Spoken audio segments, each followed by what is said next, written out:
the Breckinridge County Fighting Tigers match up, but this time it'll be the first time as district rivals as the Grayson County Cougars enter this game with a record of 4-0.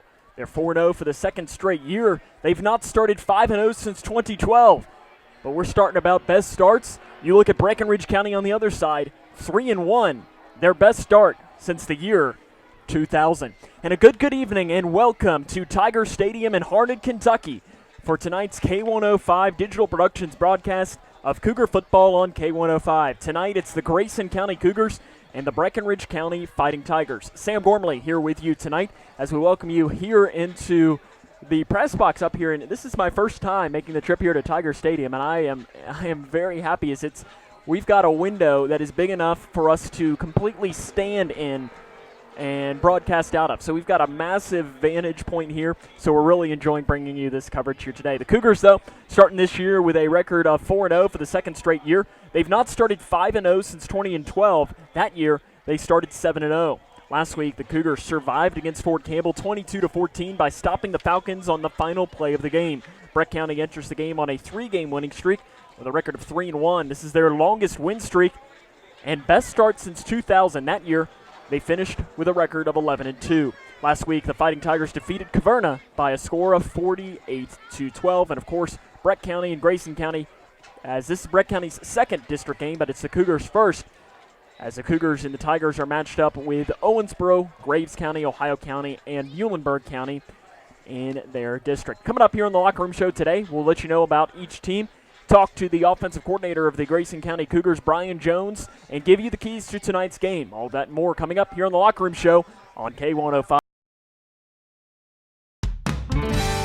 When caring for a family member, their state of health is continually on your mind. And when they're faced with a health concern, you'll do just about anything to make them feel better. Rest assured, their feel better starts right here at Midway Pharmacy. We take our time to get to know all about your family's health history so we can provide you with educated advice. So when someone's counting on you to help them maintain a healthy lifestyle or to overcome that untimely sickness, remember,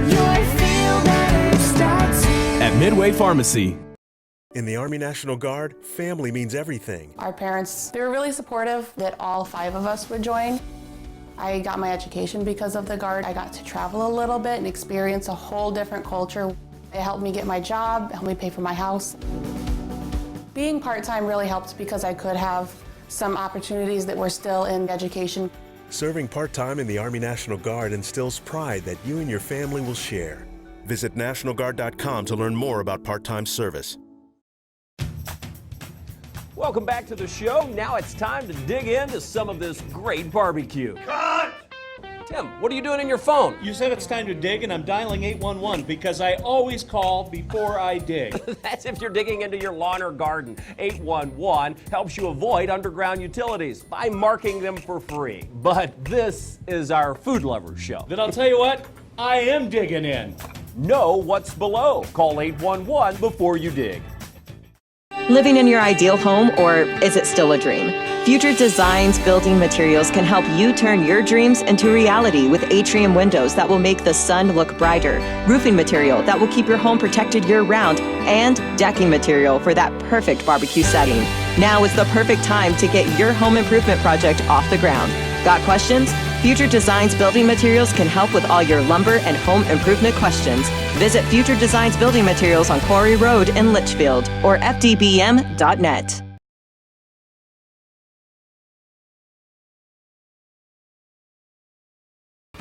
The Twin Lakes Best Mix, K105. Sam Gormley back here with you from Tiger Stadium in Harned, Kentucky, as tonight it's the Grayson County Cougars and the Fighting Tigers of Breckinridge County. In the district opener for the Cougars, it's district game number 2 for Breckinridge County. Gavin Dowell is the starting quarterback, but before we talk about him, the head coach of Breckinridge County is Brent Hotel, as he is 5-76 in his 9th season as the head coach of this program. Gavin Dowell, though, is the starting quarterback. He's 18 of 26 on the year for 317 yards, 3 touchdowns, but has thrown 3 interceptions. He was 3 of 9 for 0 yards in the loss to the Cougars last year. A little bit more on that game at Grayson County last year coming up in just a moment. James Spitzer has also completed 2 passes for 19 yards. The team completed 4 passes last year for a total of 0 yards against the Cougars. Through the air, the team is averaging 84 yards per game and 16.8 yards per completion. Trenton Brown is the leading rusher on the team. He has 35 attempts for 264 yards and 4 touchdowns. He's averaging 7.5 yards per carry. Gavin Dow has 57 carries for 222 yards and 3 touchdowns. Dayston Watkins has 17 carries for 130 yards. J.J. Johnson and Michael Johnson also at least have 1 touchdown. J.J. Johnson is the team's leading receiver with 7 catches for 107 yards. Zion Breeze has 3 catches for 96 yards. That's an average of 32 yards per catch. Team has gone for 2 on all of their touchdowns scored this year except for 1, as they are 8 of 13 on their 2-point conversion tries on the year. Scoring offense is averaging 25 points a game with a season-high 48 against Caverna last year. When we talk about that game at Grayson County last year, to say it was a dominating performance by the Cougars would be an understatement. Grayson County held Breckinridge County to negative yards of offense, and they did not pick up a first down. So it's a completely different thing here. Breckinridge County going for a big taste of revenge, as you'll hear Coach Jones talk in a minute. Teams are different, as you don't have Qdarius McHenry out there, but at the same time, Q didn't really have as much of an impact on that game. That was his first game ever playing for Grayson County. The defense for Breck County gives up 22.5 points a game. Rush defense gives up 38.3 yards per game. That's best for 15th in the entire state and 4th in 5A. Pass defense gives up 202.5 yards per game in the air. Austin Medley is the team leader in tackles with 31 total tackles. Team has 8 tackles for a loss and 2 sacks. Eric Barr and Kurt Basham each have the sacks for the team, and the team has forced 13 turnovers on the year.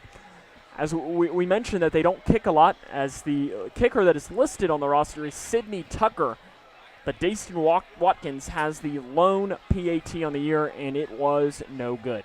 So that's really what you need to know about Breckinridge County, again entering this game with a record of 3-1. They are 0-1 in Class 5A District 1. This is their best start since the year 2000, when they finished that year with a record of 11-2. This is Grayson County Cougar football, though, and we'll let you know a little bit more about the 4-0 undefeated Grayson County Cougars coming up. This is Cougar football on K1. What's the FAFSA? I have no idea what FAFSA stands for. Yeah, I've heard a couple of people at school talk about it, but I haven't actually had like a conversation about it. When I'm preparing for college, my top priorities are how to pay for it. They're really focused on getting you to the college level. They're not really focused on getting you through college, so they don't really talk about the financial aid or FAFSA. The free application for federal student aid is the first step, and it just got easier. Visit knowhowtogoky.org to find out more. Have you ever wished your life came with a handbook? Well, you're in luck. That's exactly what the Grayson County Extension Office is. Your handbook for life. Let the ladies at the Extension Office bring you the most up-to-date information in all areas of your life, like cooking, gardening and canning, financial stability, disease awareness classes, early childhood education, farming, and even 4-H club, just to name a few. But if you can think of it, the Grayson County Extension Office can teach you. A free resource to help you navigate life a little easier. One of the interesting things about farming is that probably no 2 days are exactly the same. The day-to-day things are not chores to us. They're work sometimes, but yet in the long run, they're things that we are very passionate about doing on a daily basis. We're a part of providing a quality product to our urban neighbors. From our hands to yours. We are Kentucky beef producers, helping to feed Kentucky. Kentucky farm families. Feeding Kentucky. Feeding the world. Nice pool, lady. What are you doing? Oh, just giving you a taste of what it's like for us fish. Well, what do you mean? You people throw all this stuff on the ground, and it washes down the storm drain right into my pool. Ew, yourself. Don't just walk about it. Stop it before us fish have to take matters into our own hands. Flippers. Help keep Kentucky's waterways cleaner by keeping trash off the ground. Visit our website to find out how you can help.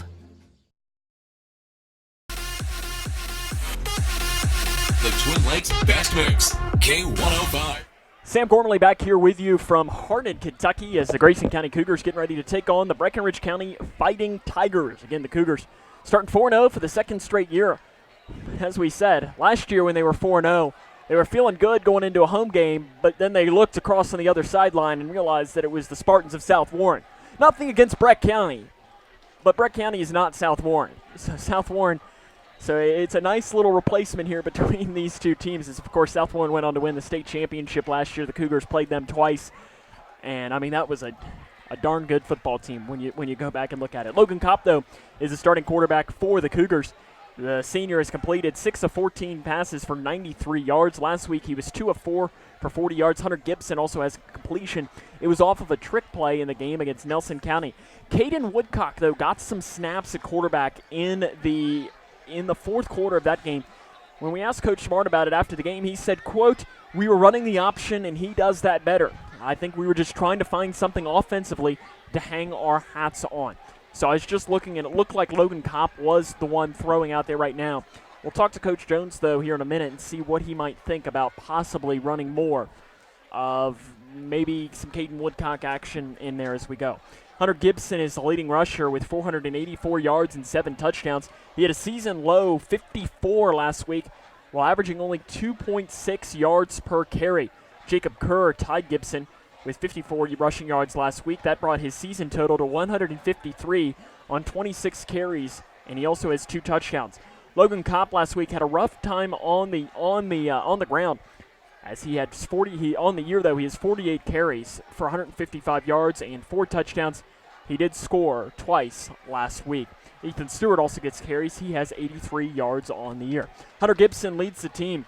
He has 6 of the 7 catches, 93 yards for those, as Hunter Toms has caught the lone touchdown pass and the only other pass that has not been caught by Hunter Gibson, as it was the 35-yard touchdown catch off of the pass from Hunter Gibson. So Gibson to the Toms, they are in that game against Nelson County.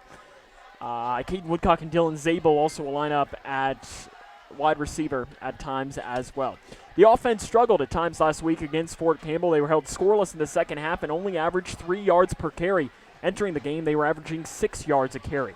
Last week was the first time that they started the game with the ball. On their opening drives this season, they have scored 1 touchdown, fumbled, and punted twice, as the scoring offense is averaging 31.3 yards per game. Rush defense giving up 59 yards a game through the air. They're giving up 88.5.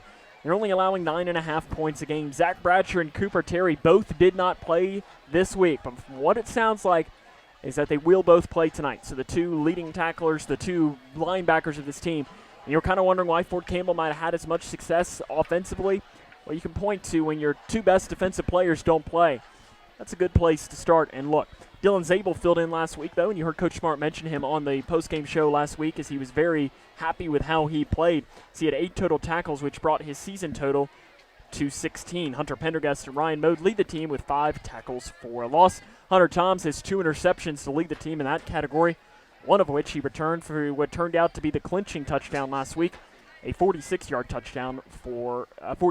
return for a touchdown. Logan Raymer is the starting kicker. He's 3 of 3 on field goals and 14 of 15 on extra points. He's one of only about a dozen kickers across the entire state who have hit at least 3 field goals. So we never know. We might see some more Logan Raymer action here, as last week he hit a 32-yard field goal. He's also made from 37 and 21 on the year. Grayson County, though, again, 4-0 on the year. They're coached by Ed Smart, as their offensive coordinator is Brian Jones. This is Cougar football. As coming up, we'll talk to the offensive coordinator for the Grayson County Cougars, Brian Jones. This is Cougar football right here on K1.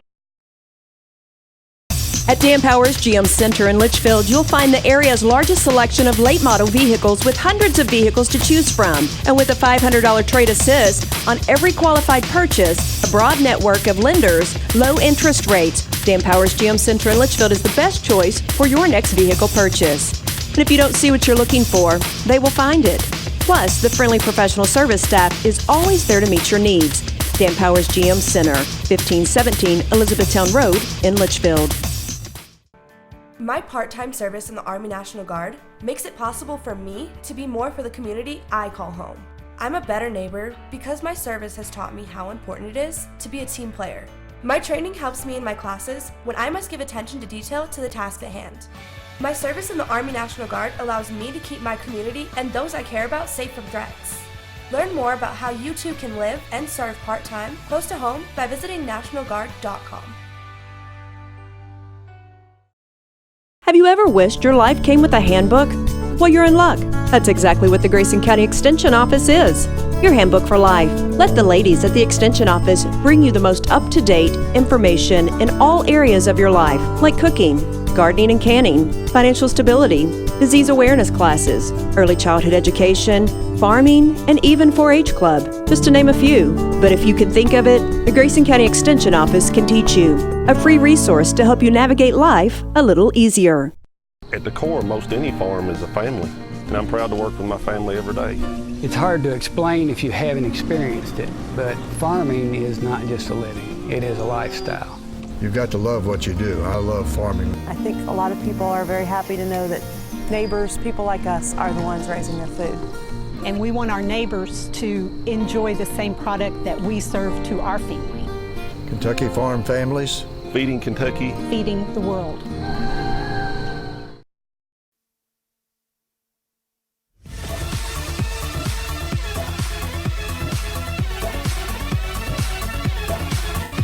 The Twin Lakes Best Mix, K105.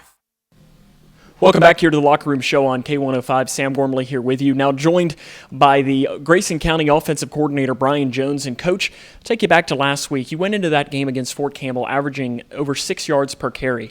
And last week you only averaged 3 in that game. Was that poor on your team or good on Fort Campbell? You know, I think they had a good game plan, and I think we struggled with the long trip a little bit. So probably a little bit of both. We were a little disappointed with our performance, but I think, you know, those guys played hard. Number 21 for them, their safety, gave us some problems. A lot of times those guys are 10, 12 yards off the ball, and he was pretty nosy and did a great job in run support. And so it gave us some problems in the run game. And thankfully, you know, at the end of the night, scoreboard was in our favor because it was one we had to really battle all night. When you have a game like that where you don't necessarily play well but still come out with a win, what does that say about your team, though, that they find a way to win? You know, I think in the end that whether it's, 500 yards or 180 yards, which is about what we had, the ultimate goal is to win on the scoreboard, and we did that. And so, you know, we had to remind ourselves that at the end of the night that even though it wasn't quite what we wanted or what we may have expected, you know, we're 4-0, and so that's something to be excited about. And I think it says a lot about our kids that, you know, given a little bit of adversity, they were able to fight through it and still get a W. Caden Woodcock got some snaps at quarterback in the fourth quarter. Is that something we're going to be maybe seeing some more of? You know, it was kind of a situational. We felt like that late in the game we needed to pick up a couple first downs, move the ball, and we felt like getting under center and running some option gave us our best opportunity to do that, and he's got quite a bit of experience doing that, whereas Logan Cobb isn't experienced under center or is experienced reading the option, and so that's why we made that change. Nothing against Logan's play. I think he did an excellent job, and but in that situation, that's what we felt like was best for us, and you know, barring the fumble there late and kind of some jumping out of bounds that we talked about with the guys afterwards, you know, I think it was a good choice for us because we had moved the ball some there on our last 2 drives, just couldn't finish and run out the clock. When you look at this week, before we talk a little bit about Breck County, this is the debut of the brand new district, as you have Breck, Ohio, Muhlenberg, Graves, Owensboro. I think that might be all of them, I think, and us. And so you look at this and you replace Bowling Green South Warren, you pick up Graves and Owensboro to the schedule this year. What is your opinion just on this basic schedule, on the basic district? You know, I think it's one that, you know, is probably a little bit better for us being able to compete in. Geographically, I don't know if it's the best district because Graves is coming a long way, or we've got to go a long way to them, and Breck's even got it worse than us. And so that one's a little mind-boggling because you got the district between us with Christian County and the Bowling Green schools that seems more appropriate for Graves to be in that one. But, you know, I think it's one, you know, us, Ohio, Muhlenberg, and Breck, I think year in and year out, you know, can have some competitive games. And then I think, from time to time you'll see some of those schools, including us, compete with a Graves. And I think you have to probably have a special year to probably compete with an Owensboro, as they just got more athletes and, a little bit more tradition than the other schools. But overall, I like the district, and I like our chances of being able to compete in and make the playoffs. And it'll be interesting to see how it goes this year. When talking to Coach Smart after the game last week and kind of talking a little bit about Breck, he had mentioned that Breck County's coach said that they're 30 points better than you guys. Is that something you use and tell your team, that a team that they, if we put it lightly, they dominated last year, a coach would say something like that? It's been mentioned. And, we want the kids to kind of be aware of the situation, because I feel like this group is, after being 8-4 last year and then start the year 4-0 this year, you would think they've earned a little bit of respect in their ability to play. And, last year's game was lopsided. We did have, Qdarius, but I don't think he played a major role on the defense side of the ball. He did have some big runs for us. And, we're going to have to prove that we can move the ball on them without him. There's no doubt that's fuel to the fire. When you look at Breck, you see that they're off to their best start in 20 years, since the year 2000. None of the players that are playing tonight were even born when that happened. What's been different about their team this year?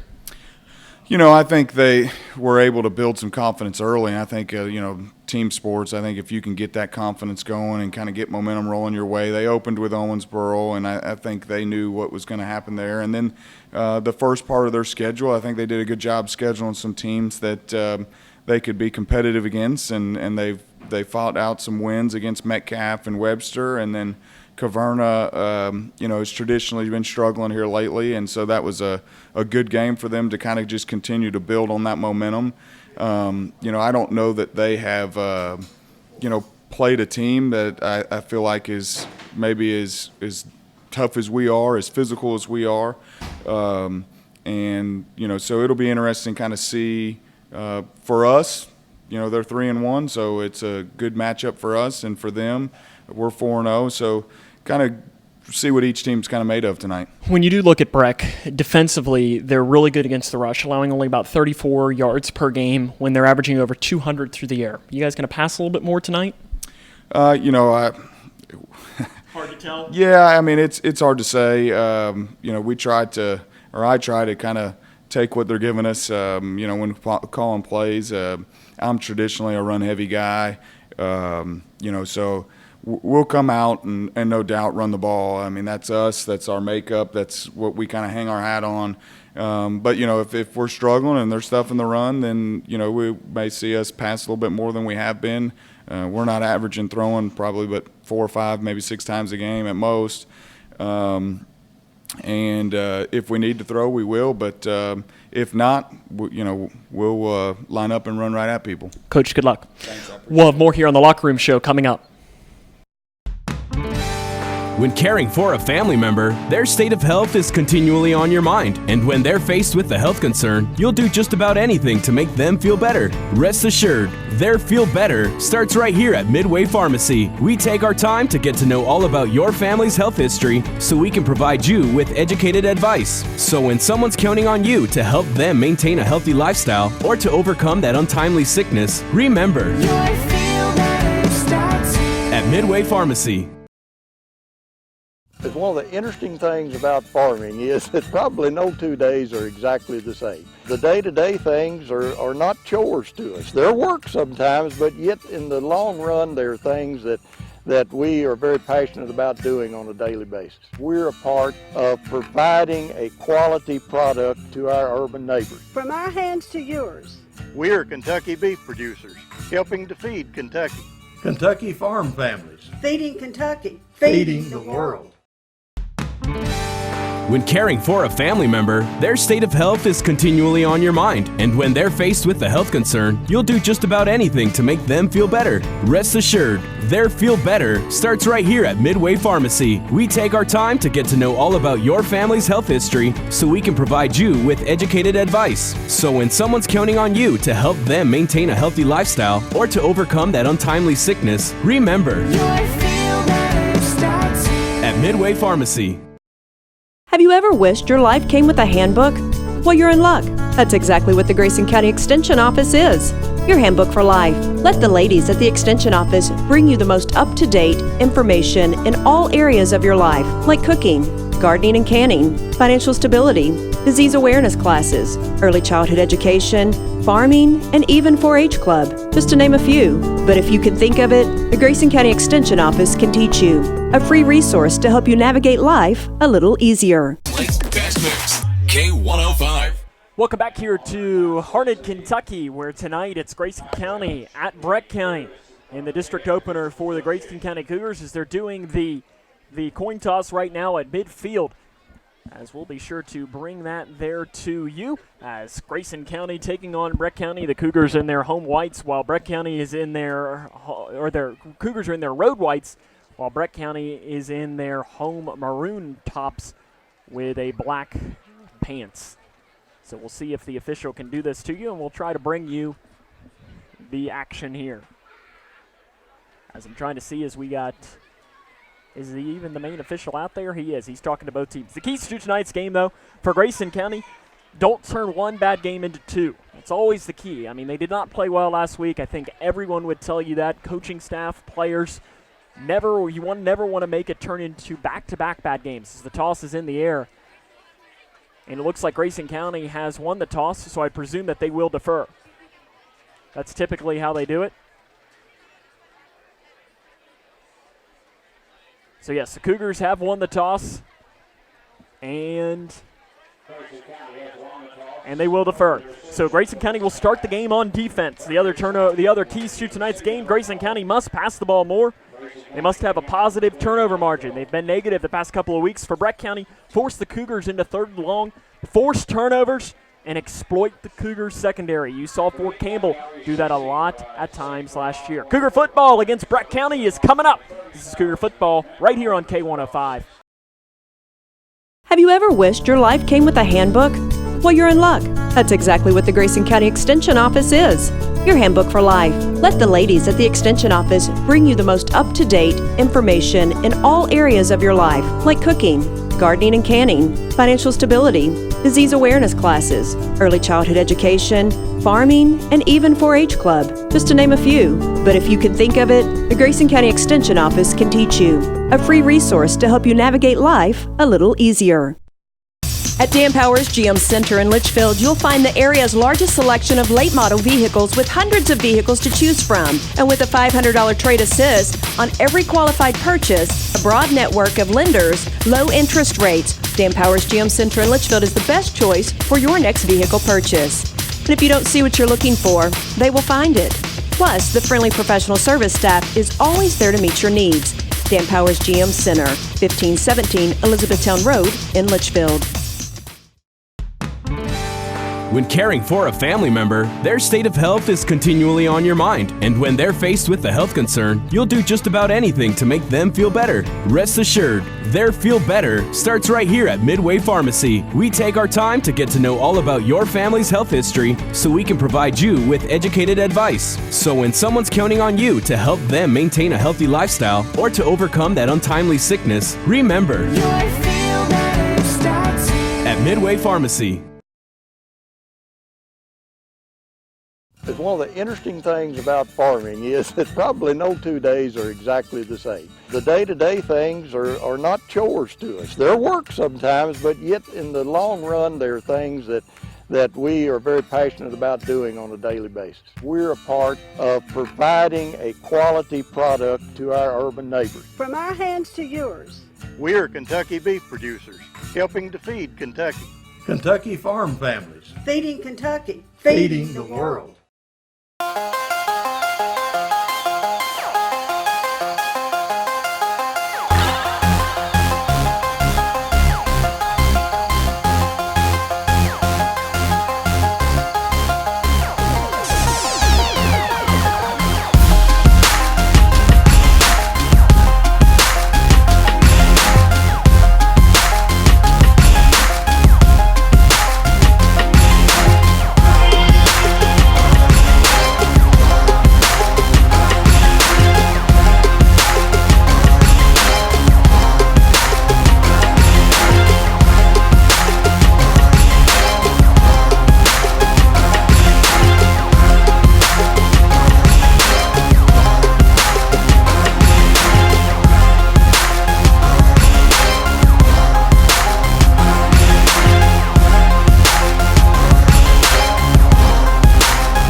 started as, again, they start the game 45 seconds before they were supposed to.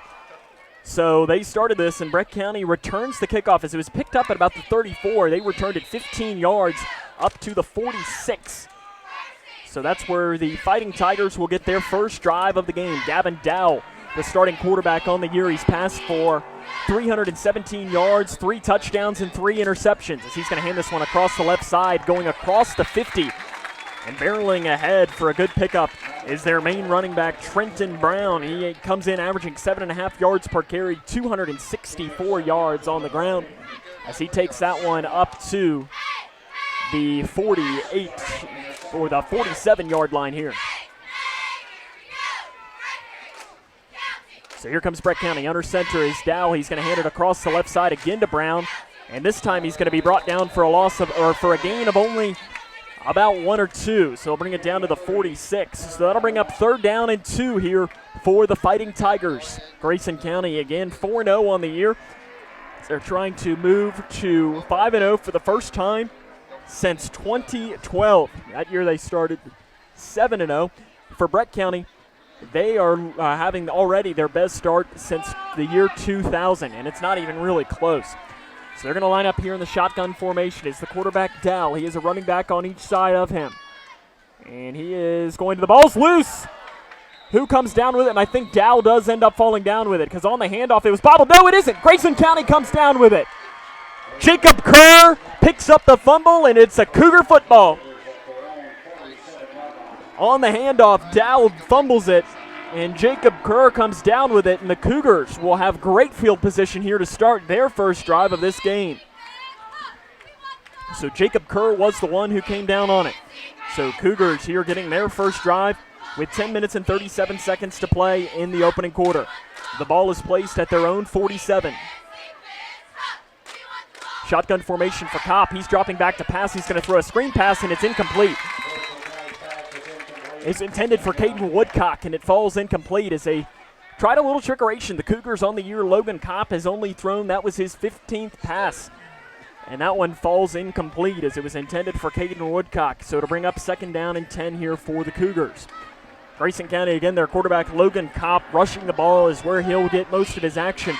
48 carries for 155 yards. He's 6 of 15 passing for 93 yards. The lone touchdown pass for the Cougars was thrown by Hunter Gibson. Shotgun formation for the Cougars, 2 wide receivers out high. It's a handoff across the left side. Lowering his shoulder for a pickup of about 1 is Jacob Kerr. So he'll get it down to maybe about the original line of scrimmage. They're going to say no gain on the play there for Jacob Kerr, the senior running back for the Cougars. So that'll bring up 3rd down and about long 10, short 9, no matter how you want to look at this. He might have gained about a half a yard. 10 minutes to play in our opening quarter. No score here between Grayson County and Breck County.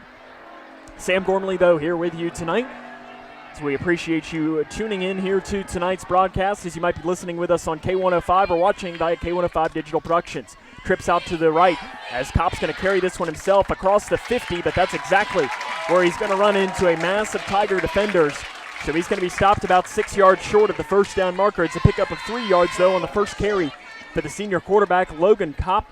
So the Cougars will be forced to punt this one away. And standing back to kick this one is Kopp. So Kopp standing at about his own 39-yard line. Back to return for Breck County.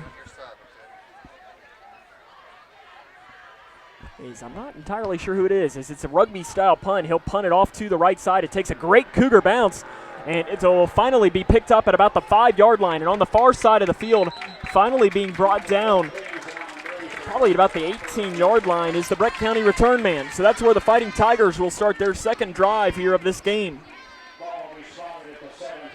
The 17 is where they will end up placing this here for the Fighting Tigers with 9 minutes and 2 seconds to play here in the opening quarter.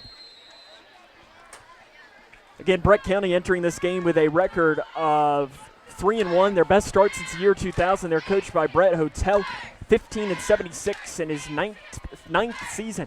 But a whole bunch of those wins have come in these past 2 years. As last year, the Fighting Tigers, I think, won 4 games. This year, they've already won 3. So when half of your wins have come in the last 2 years, things are starting to turn around here for this Fighting Tigers program. Shotgun formation for the Tigers. They send a man in motion. It's going to be kept by Dowell. No, it isn't. As that one fooled me even as it's carried across the 20-yard line to about the 21. So they're going to say it's a gain of 5 to the 22. So that'll bring up second down and 5 here for the Fighting Tigers. Breck County doesn't have yard lines painted, as they have each 5 yards painted like usual, but they don't have the individual yards. So it's really hard for us to tell and predict, is it at the 17, is it at the 18, is it at the 19? It's kind of hard to tell, so it's just anyone's guess here, really. Second down and 5, though, coming up here for the Fighting Tigers.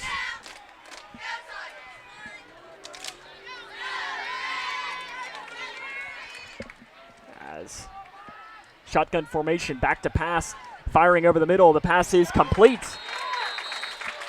As finding the receiver over the middle is number 12, J.J. Johnson. And that will be enough for a Breck County first down, or is it just, no, it isn't. It is short. So they will place this here to the 26. So it's a gain of 4. That'll bring up third down and 2 here for the Fighting Tigers. 7:50 to play here in the opening quarter. No score between Grayson County and Breck County. Both teams, as Breck County turned it over with a fumble, and the Cougars went 3 and out, punting the ball away. Shotgun formation, 2 wide receivers out wide to the left. And it's going to be handoff across the left side, and I'm not sure that he got it, as he might have gotten an extra burst. Was the running back Michael Johnson, the freshman. And it'll all depend on the spot. And they're going to say he got it. So to the 29, probably a nice little spot there. So first down for Breck County. Of course, tonight is the district opener. So we'll take this time to look at it the district standings here right now. As right now, the team in first place is Owensboro. So they're 3-1, 1-0 in district play. Grayson County is 4-0. Ohio County 2-2, Graves County 1-2, Muhlenberg County 1-3, and Breck County is technically in last place as they are 3-1 but are 0-1 in district play. Dropping back to pass, firing over the middle. The pass is complete across the 40, and he's going to be picked up and spun around. He's still on his feet as he breaks down. Finally, he's spun down inside the 40-yard line down to about the 42, as that was Zion Breeds. So they'll place this down to the 42. It's a pickup of 13 yards and another first down for Breck County. So again, in first place in the district right now is Owensboro as they beat Breck County week 1. The final score of that game was 42-0, while Grayson County has yet to play a district game. Slow arriving crowd here as the crowd to Breck County in front of us is probably about halfway full. The Cougars, though, are on the opposite side trying to fill that side up. Shotgun formation, Breck County working from left to right on your radio dial. It's going to be kept and brought down for a loss. As Dowell kept that one, and Jacob Kerr was in there for a loss along with Zach Bratcher. It's a loss of 1 yard. Third down and 11 coming up. Or second down and 11. 6:20 to play here in the opening quarter. Grayson County and Breck County all tied up at 0 here. So Jacob Kerr in there for the loss on the play. And I thought at first the official might be walking over to tell us something, but he's not. So again, Breck County wearing their maroon jerseys with black pants, black numerals, and a white trim. Shotgun formation for Dowell. It's over his head, and he is just going to actually pick this one up at the 30, and he's going to be brought down right there. As the first man in there was Ryan Bode, along with Jacob Kerr. So the Cougars get a big loss there, and they're going to give him a gift of a spot to the 31. A loss of 10 yards, though, as it should probably be back more towards the 29 or the 30, but they give him a good spot there. That's what you call the hometown spot there.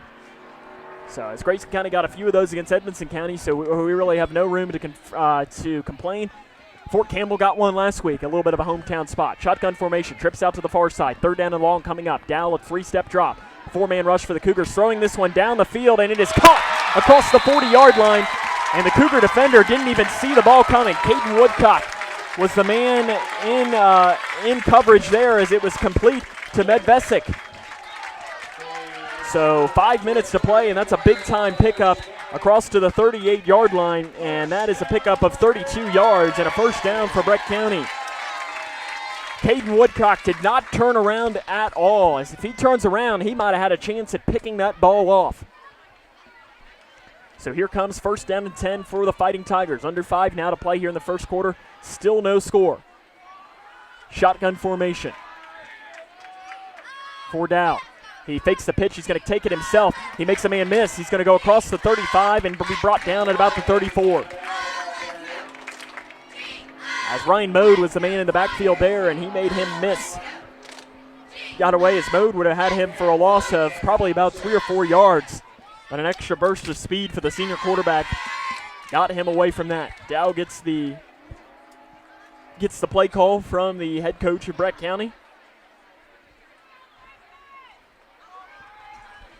And he delivers it to his huddle. 4:20 to play here in the first quarter. Shotgun formation for Dow.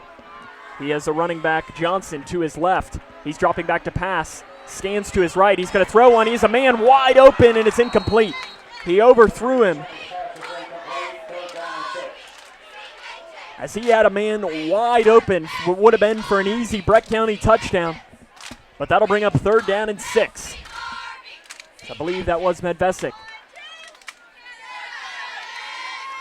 Yes, it was. The man in there on the attempt pass there. So he was the intended receiver. So 3rd down and 6 coming up here for Breck County. Ball placed on their own 35-yard line. Shotgun formation. Trips here to the near side. Cougars jump. They don't call it, though. Showing blitz, and they are. And now a whistle is blown. And we're going to have a timeout, I believe, on the field. Do we have a timeout or not? Breck County's coach is asking for a penalty on the Cougars. It is a timeout on the field taken by Breck County. We'll take it with them. This is Cougar football on K105. At Dan Powers GM Center in Litchfield, you'll find the area's largest selection of late model vehicles with hundreds of vehicles to choose from. And with a $500 trade assist on every qualified purchase, a broad network of lenders, low interest rates, Dan Powers GM Center in Litchfield is the best choice for your next vehicle purchase. And if you don't see what you're looking for, they will find it. Plus, the friendly professional service staff is always there to meet your needs. Dan Powers GM Center, 1517 Elizabethtown Road in Litchfield. When you or a loved one is ready to seek help for a drug addiction, don't let the moment pass. Instead of wasting precious time searching the internet and spending hours on the phone, you can find help now. Because the keys to finding treatment are right at your fingertips. Go online to findhelpnowky.org, answer 5 optional questions, and in less than a minute, get a list of every Kentucky-based treatment provider accepting clients. Findhelpnowky.org. Finding addiction treatment is easier than ever. 3rd down and 6 coming up here for Breck County. Trips out to the far side. One wide receiver here to the near. It's a 3-step drop for Dow. Now he's going to scramble. He's going to hit as he throws, and it is incomplete. As the man in there to hit him as he got him was Hunter Pendergast in there. As he almost was going to have a chance at getting a sack on that. But nice job by Dow to get that one away. So that'll bring up 4th down and 6. The ball placed there at the 35.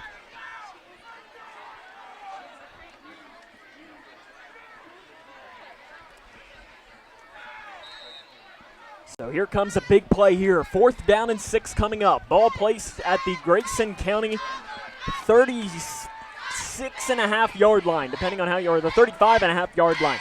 Shotgun formation. 2 wide receivers here to the near side, 1 out wide to the far. Dow drops back to pass. He scans to his right. He pump fakes. We have a penalty flag thrown. It's coming back. It's a holding on Breck County. He's across the 30, though, is Dow. He picks up the 1st down, but that one is coming back. It is a holding on Breck County. Holding on the Fighting Tigers. So that'll bring that play immediately back in the backfield as Ryan Mode was again in there, and the Cougars have given Gavin Dowell some threats here early on in this game.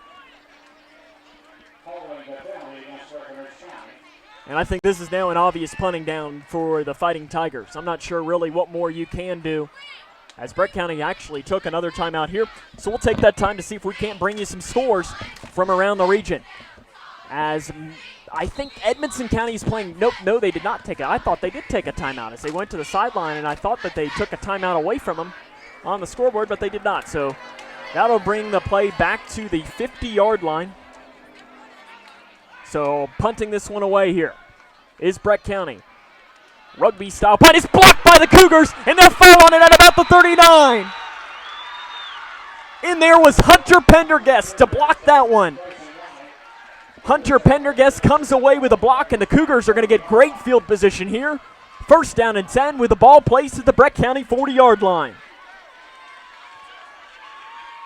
The second block of the year for Grayson County, and the Cougar faithful comes to their feet. 3:39 to play here in the first quarter.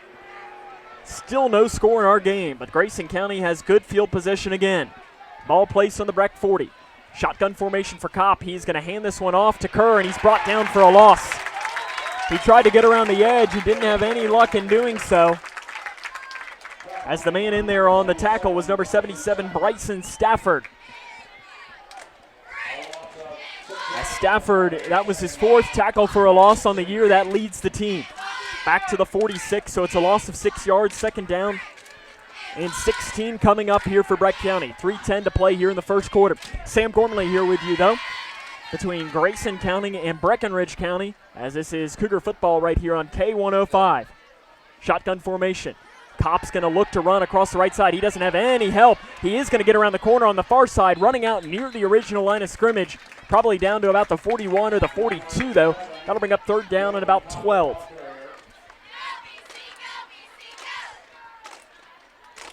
So Kopp picks up about 3 there on the run, on the scramble. So third down and 13 coming up here for Grayson County. Cougars hurting themselves on first down again, something that they did a decent amount last week against Fort Campbell. Shotgun formation again here for the Cougars. Breck County, and we're going to have a false starter. He might have actually been led on the way, and it's kind of going to be a picker's choice here. Dead ball, false start. And that's tough as the defensive end jumped, and right when he jumped, the Cougar offensive lineman Ryan Mode jumped. But they're going to give it on the Cougars. Back to the 48, and that was pretty much your pick a team, whichever one you really want to pick and give that one away. So that'll bring up third down and 18 coming up here for Grayson County. Now you're kind of in no man's land. This is kind of where you almost want to run a screen play. See if you can't pick up about half the yardage, get yourself into fourth and manageable.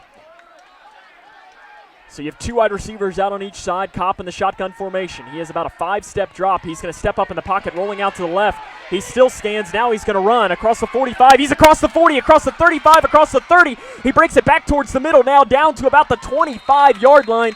That's going to be near the first down, but I think he's still. Is it a first down? It is. First down, Cougars. Their first one of the night across the 25, across the 30-yard line, down to about the 27. That's a pickup of 21 yards and a first down, Grayson County.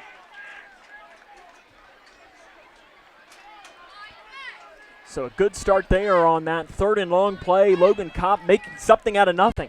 He scanned down the field, checked his first man, checked his second man, checked his third man. All of them were covered.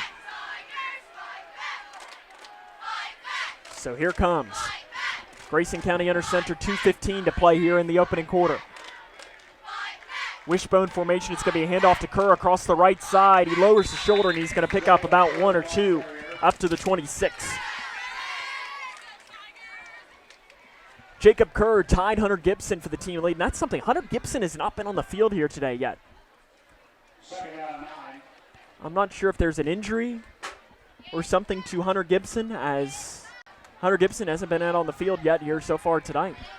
As we hadn't heard anything about that. I'm not sure if there's something, but he still does not remain on the field, as there's going to be another handoff to Kerr. He's going to get through a hole across the 25-yard line, brought down to about the 22 or 23. So that'll bring up third down and manageable here for the Cougars. 1.5 minutes to play here in the opening quarter. Still no score between Grayson County and Breck County. So I'll place this to the 23, a 3-yard pickup for Jacob Kerr. That's the thing with Jacob Kerr when he runs the ball. He will occasionally get you that big run, but he's kind of that guy. He's like your fullback. You know, you get him, he'll get you 3, 4, 5 yards, something like that, and will occasionally break one. Wishbone formation here for the Cougars. Kopp under center. Again, a handoff to Kerr. He's going to get through the hole, and there's one of those big runs down inside the 10-yard line, down inside the 5.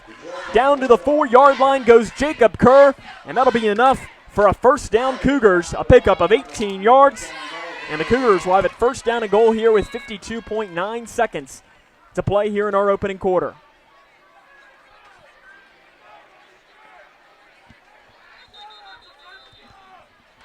We have a whistle blown here, a dead ball as a Breck County player has to come off the field. I think he actually might be a little bit injured there, as that was number 14, as he is. Number 14, Zion Breeze, he's limping a little bit. I'm not sure if it's a cramp or what. And the trainer is going over to check him out. So here comes the Cougars. First down and goal from the 5. And going down inside and into the end zone. Touchdown, Cougars! Jacob Kerr from 5 yards out. And Grayson County has taken a 6-0 lead with 33.2 seconds to play here in the first quarter. The big third down and long conversion pays dividends for Grayson County. So here comes the extra point attempt for the senior kicker, Logan Raymer. He's 14 of 15 on the year as a late Cougar runs onto the field for block protection. Placed down, the kick is up, and it is good. Logan Raymer puts it through, and the Cougars have taken a 7-0 lead here. So what can you say about that? And you look at that one play, you can circle, and when we look back here at the end of the night, that could be the difference maybe in this game, as Grayson County had that big third down and 23 run by Logan Kopp to pick up the first down. But Grayson County leads this one 7-0 here, as we're not taking a break because, as usual, Ed Smart's getting his team right back out there to come back and see if they can't give this ball, as they'll give the ball back to Breck County with 33.2 seconds to play here in the first quarter. And Grayson County leads this one 7-0.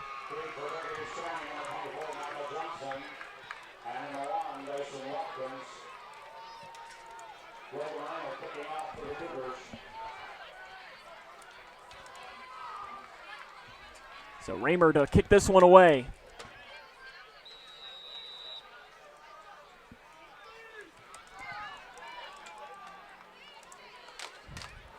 And it's a high, booming kick that's going to be caught at about the 10-yard line. Taking it up the middle now, angling it back towards the right side, and brought down at the 20-yard line. It's a gain of about 10 on the run there.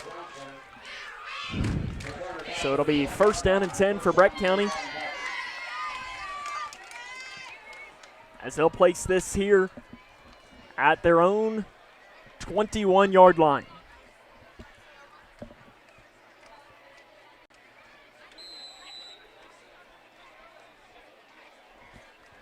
So you'll probably have one, maybe two plays here before taking us to the end of the quarter, but Grayson County again has the 7-0 lead here. Breck County, though, they had a good drive on their last one, but the Cougars were able to stop them on fourth down, and a costly holding penalty forced the hold and giving it away. And a handoff across the right side. Nothing going, brought down for a loss. And the Cougars are able in there. Ryan Mode was one of the men in there to stop them for a loss. 10 seconds to play, and I think Breck County will be content with making that their final play of the first quarter. So Grayson County takes the 7-0 lead through one, as this is Cougar football on K105. In the Army National Guard, family means everything. Our parents, they were really supportive that all 5 of us would join. I got my education because of the Guard. I got to travel a little bit and experience a whole different culture. It helped me get my job, helped me pay for my house. Being part-time really helped because I could have some communities that were still in education. Serving part-time in the Army National Guard instills pride that you and your family will share. Visit NationalGuard.com to learn more about part-time service. At the core, most any farm is a family, and I'm proud to work with my family every day. It's hard to explain if you haven't experienced it, but farming is not just a living, it is a lifestyle. You've got to love what you do. I love farming. I think a lot of people are very happy to know that neighbors, people like us, are the ones raising their food. And we want our neighbors to enjoy the same product that we serve to our family. Kentucky Farm Families. Feeding Kentucky. Feeding the world. Living in your ideal home, or is it still a dream? Future Designs Building Materials can help you. As this is Cougar football right here on K105, as you might be joining us via one of our K105 digital productions options. If you're watching or if you're listening to our radio stream, you can always go to K105.com and watch it on YouTube or Facebook.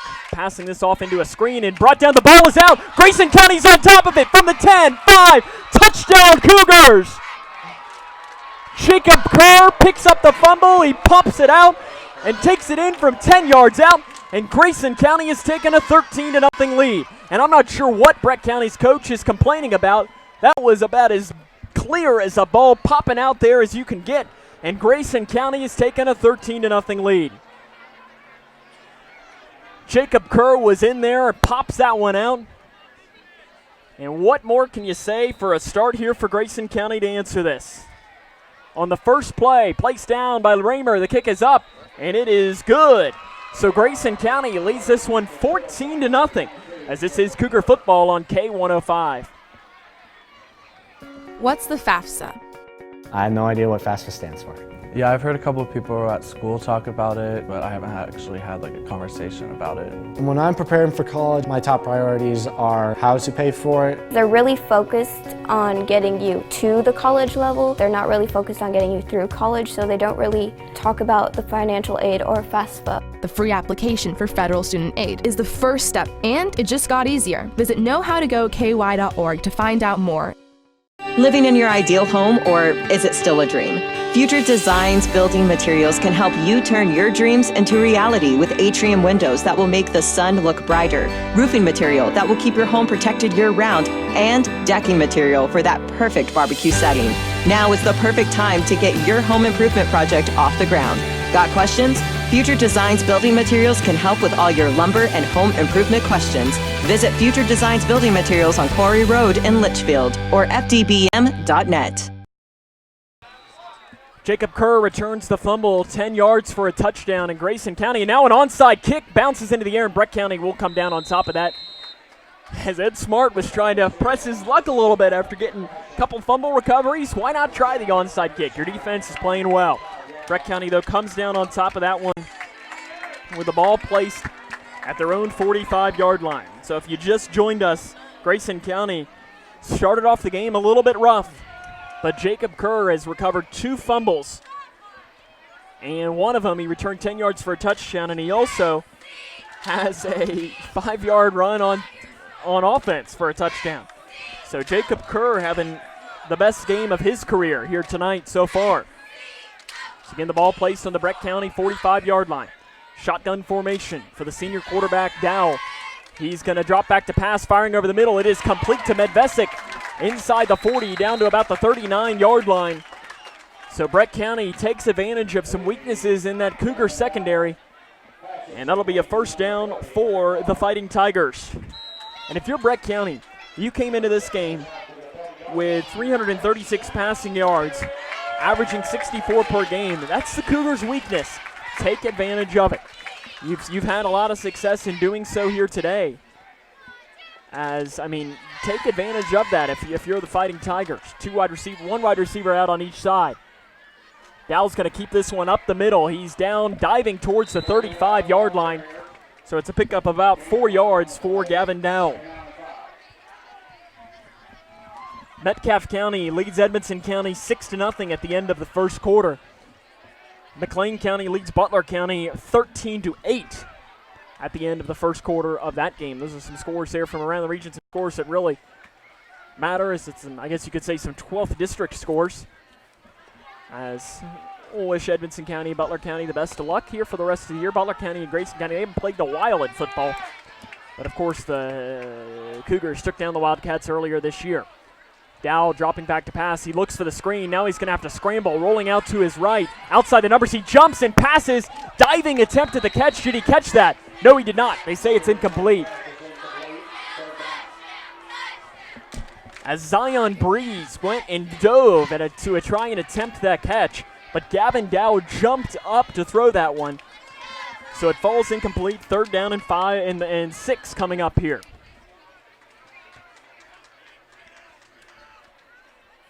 .10:22 to play here in the second quarter. Grayson County leads Breck County 14-0. A 5-yard touchdown run by Jacob Kerr And a 10-yard fumble recovery as there's a handoff up the middle, and he's going to be stopped short of the first down marker. Hunter Pendergast was the first one in there on the handoff to number 18, Trenton Brown. He picks up about 2 down to the 30 or to the 33. So it'll be 4th down and 3 coming up here for the Fighting Tigers. And Breck County doesn't think twice about it. They are going to go for it.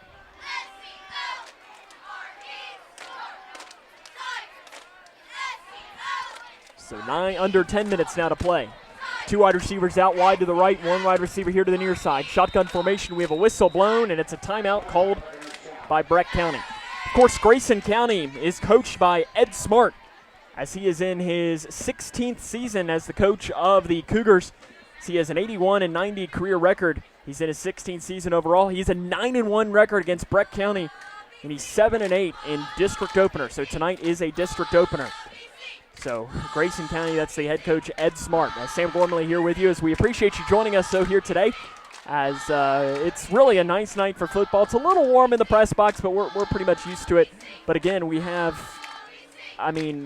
this is a massive window. If you could see it in here, we got ourselves a big window to look out of. It's nice to see.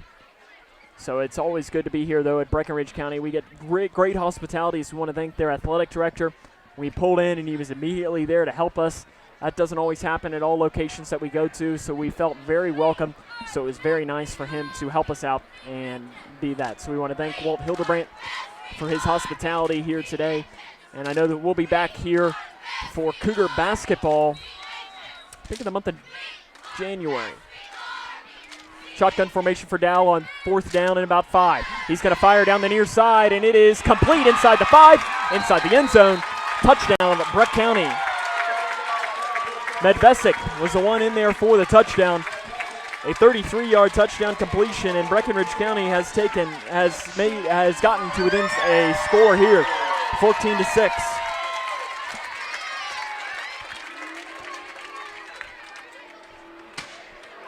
And there is the fireworks shooting off. So Dowell to Medvesic.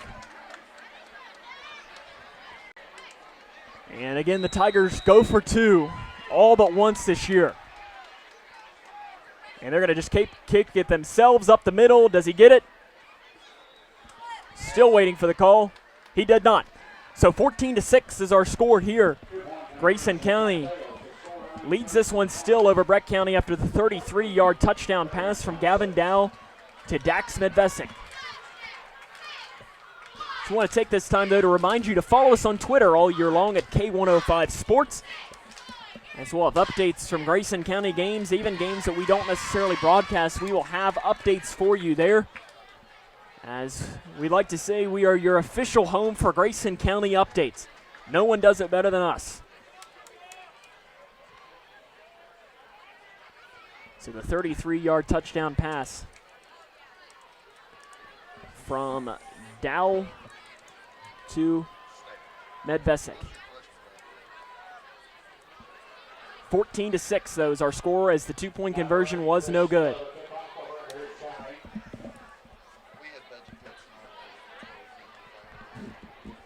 So Breck County to kick this one away. And you know what? This might be an interesting time for Breck County to try an onside kick of their own. They finally got momentum back.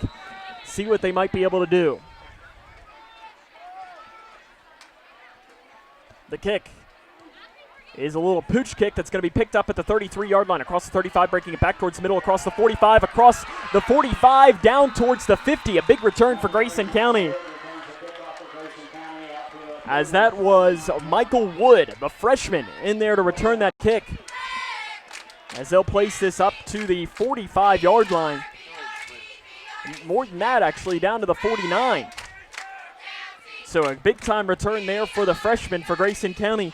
9:22 to play here in the first half.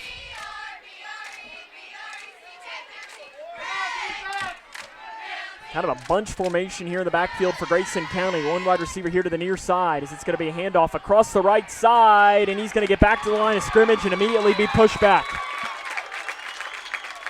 That was Hunter Gibson He's in here in the first drive of this second quarter for Grayson County. I'm not sure if there might have been a team suspension of sorts in the first quarter of that, because we did not see Hunter Gibson in there at all in the first quarter, but he's in here on the first drive. No gain, though, on the run there on his first of this game for Hunter Gibson. We don't want to assume anything, but that is his first real carry of this game.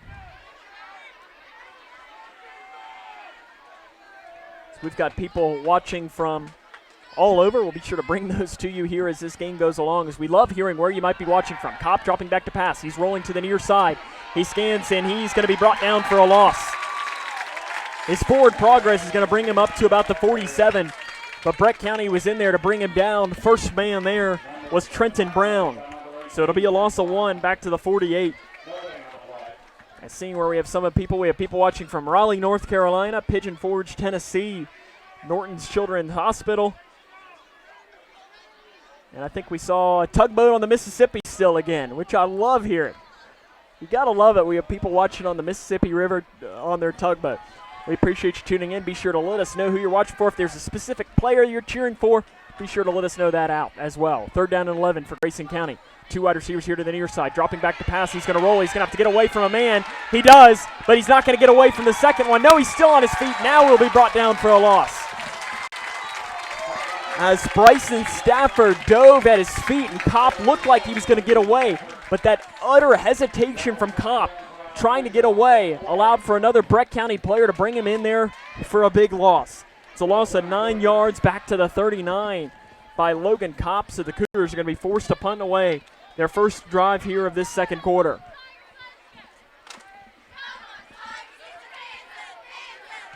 A line drive kick that's going to take a bounce at the 32, bounce into the air, and roll down to the 21. So a good punt there for Grayson County. Back to the 21-yard line, as that is a punt of about 32 yards. Is that right? 11 plus, I'm trying to do math here. It's way too late to do that. 11 plus 21, that's 33. So I was 1 yard off. 11 plus 21, no, I was right, 20, I don't know. It's way too late. I'm looking here at my digital productions and crew up here. Chase Blaine is our director of your broadcast on digital productions. He looked at me like he saw like a deer in headlights. He had no idea how to do math. It's Friday. He's out of school. He doesn't really want to have to worry about that anymore until he goes back Monday morning. A good punt, let alone. 7:07 to play here. Handoff across the right side. Still on his feet across the 25, down towards the 30. And a very late penalty flag comes in from the umpire. I mean, that one was real late.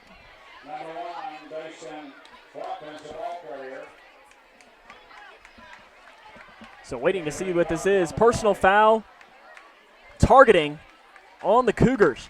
I did not see that, but that's going to be a big-time penalty.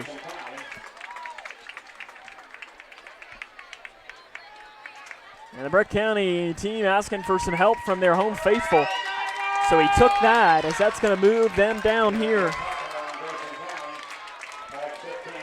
to the 44-yard line. So that's going to turn out to be about a 23-yard pickup after the targeting call there on Grayson County. So it was a little bit of a late flag blown, but that's exactly what you can expect, though. A late flag coming from targeting. That happens right at the end of the play typically. Shotgun formation again, one running back on each side for Breck County. Passing over the middle, and it is incomplete.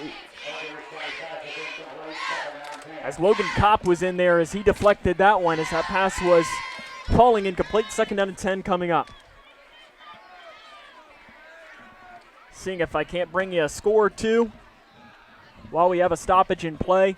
Allen County, Scottsville, and Warren Central all tied up at 14. Of course, Warren Central has, I think, a 37-game losing streak coming into this game, trying to snap that against the Allen County Patriots. And still, I mean, we talk about this. Don Brown and I talk almost on the weekly basis about how great that game was down in Allen County last year between the Cougars and the Patriots. One of the best games that we've seen. Passing this one out on a pitch across the 40, getting around the corner, across the 45, across the 50, down inside the 40. He's going to be run down out of bounds. The big-time run there by number 24, Michael Johnson. And he's brought down to the 34-yard line.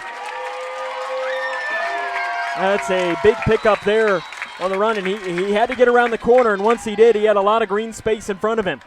Big pickup there for Brett County. 6:20 to play here in the first half. 14-6, Grayson County leads this one over the Fighting Tigers.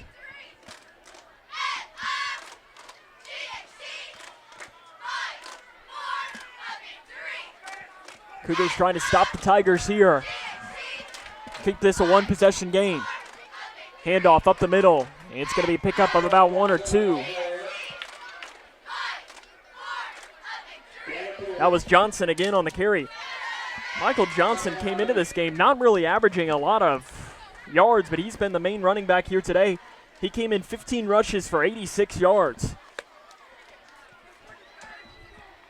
So they'll place this up to the 33, so they'll give him 1 yard there on the run, and that'll bring up 2nd down and 9.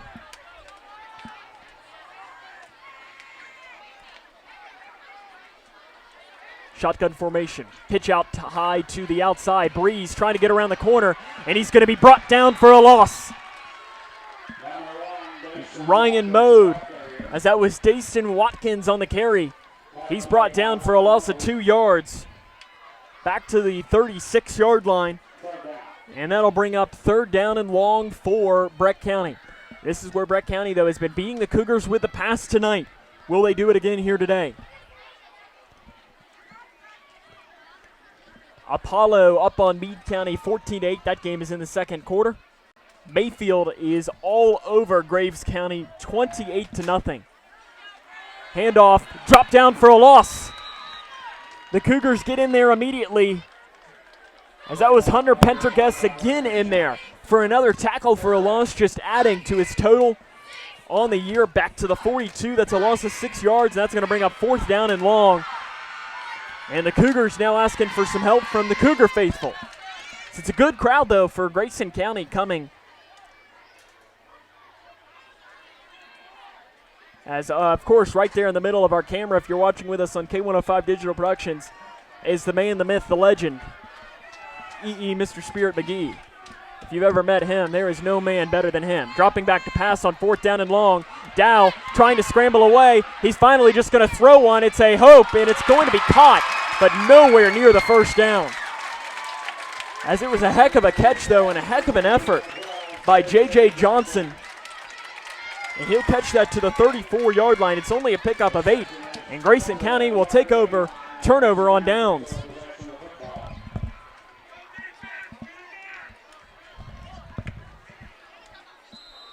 So that's where the Cougars here will take over. That's a big-time stop by this Cougar defense, trying to keep this lead here with 3 minutes and 53 seconds. Ball placed at the 34.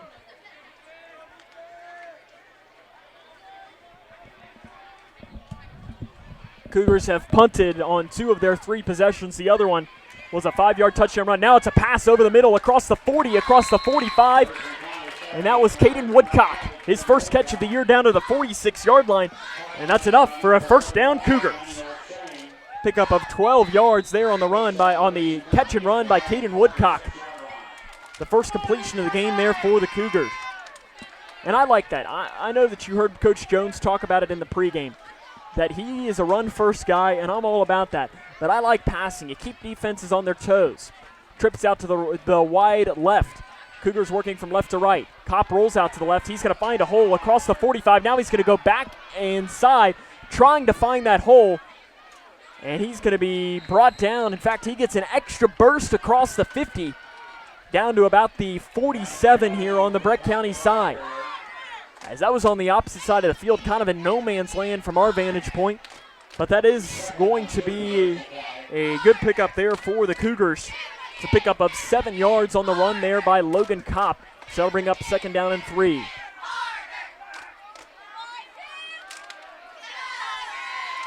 Shotgun formation.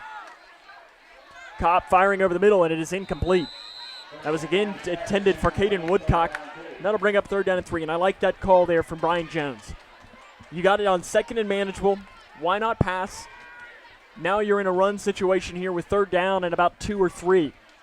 So a good call there by the offensive coordinator. 2:43 though to play here in the second quarter. Grayson County leads Breckinridge County 14-6. Sam Gormley here with you, live from Harned, Kentucky. Shotgun formation though for Logan Kopp. Breck County jumps, and that's going to be an automatic no. The near side official points towards the Cougars. And it is a false start on Grayson County. I thought that was another one where the right end jumped off. So that'll move this into what turned into be a manageable third down into a little bit longer. So that'll push the Cougars back to about the 48.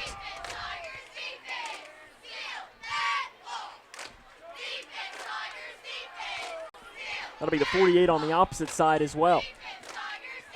This might be where you're in four-down territory of sorts, though, with 2:20. Kopp's going to roll out to pass. Rolling out to his right. He's going to fire, and it's way short. On the intended receiver was Hunter Gibson, and he left it about 4 yards short. It's a tough throw on the run there by Logan Kopp, and the Cougars are going to be forced to punt this one away.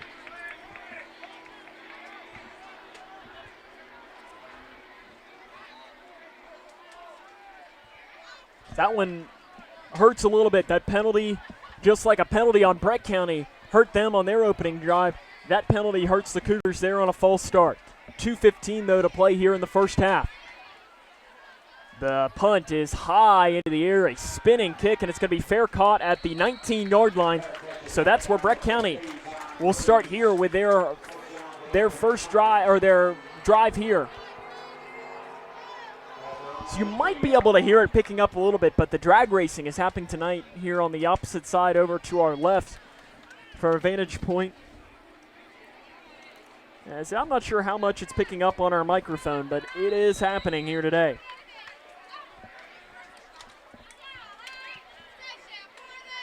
So Breck County has 2 timeouts remaining. Shotgun formation, 2 wide receivers out on each side. It's a 3-step drop, getting away from one man in the backfield. Now he's going to run this one across the 20-yard line, and he's not going to get much more than that. As brought down from behind, the Cougars had about 3 or 4 men in on that one. Ryan Coates was one man in there, along with Jacob Kerr.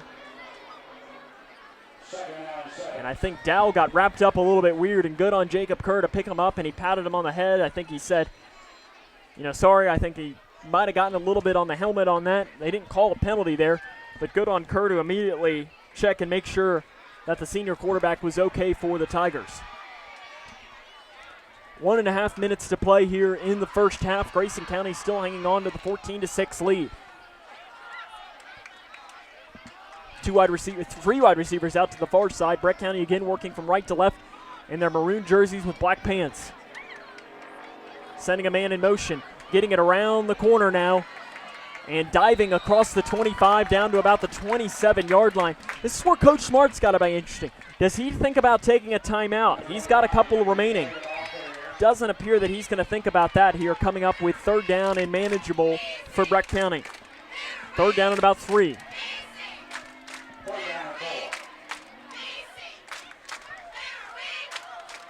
Coach Smart's just going to be content with letting that time roll. Guess you get the ball to start the quarter. I'm more of an aggressive coach. Coach Smart, though, more conservative at times, but to each their own. Handing this one off, and no, it's going to be kept by Dow. He's across the 45, he's across the 40. He's going to break it across midfield before running out of bounds down to the 45. And Breck County wants a penalty flag, and they're going to call that, and that's a bad call, I think, by the official. That's what you call, you can't pander towards the sideline asking for one. That's not the official's call from the opposite side of the field. But that's going to end up giving them a massive pickup. Personal foul on Grayson County, and I think that that's probably a bad call.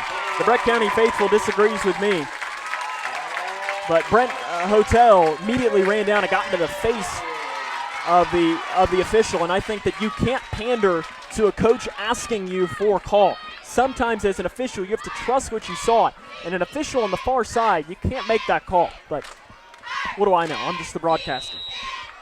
The ball is going to be placed at the 25. That's going to turn out to be a 49-yard pickup there. So counting into the penalty yardage. Late sub in there for Breck County. 25 seconds to play here.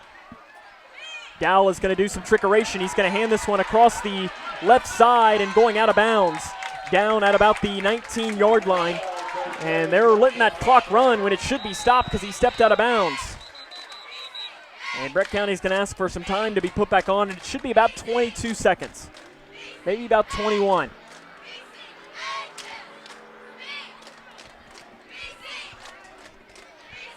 So they'll mark this down to the 19. That's a pickup of 6 yards. See how much time will they put back on the clock.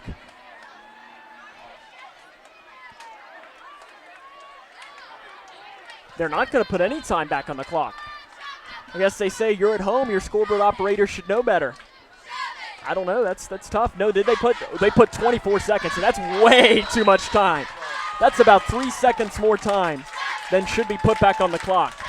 That's what you get for being at home. Dropping back to pass is Dow. He's going to roll out to his right. He's going to now run this one across the 20, but that's immediately where he's going to be stopped, and Hotel calls a timeout. 17 seconds to play.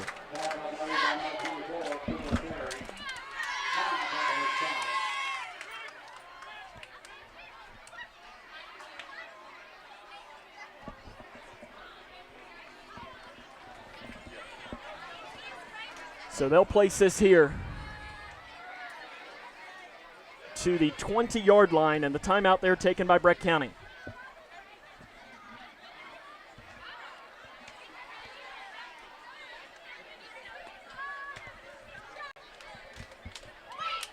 So 17 seconds to play. It'll be second down is what the scoreboard says, but I think it's third down here.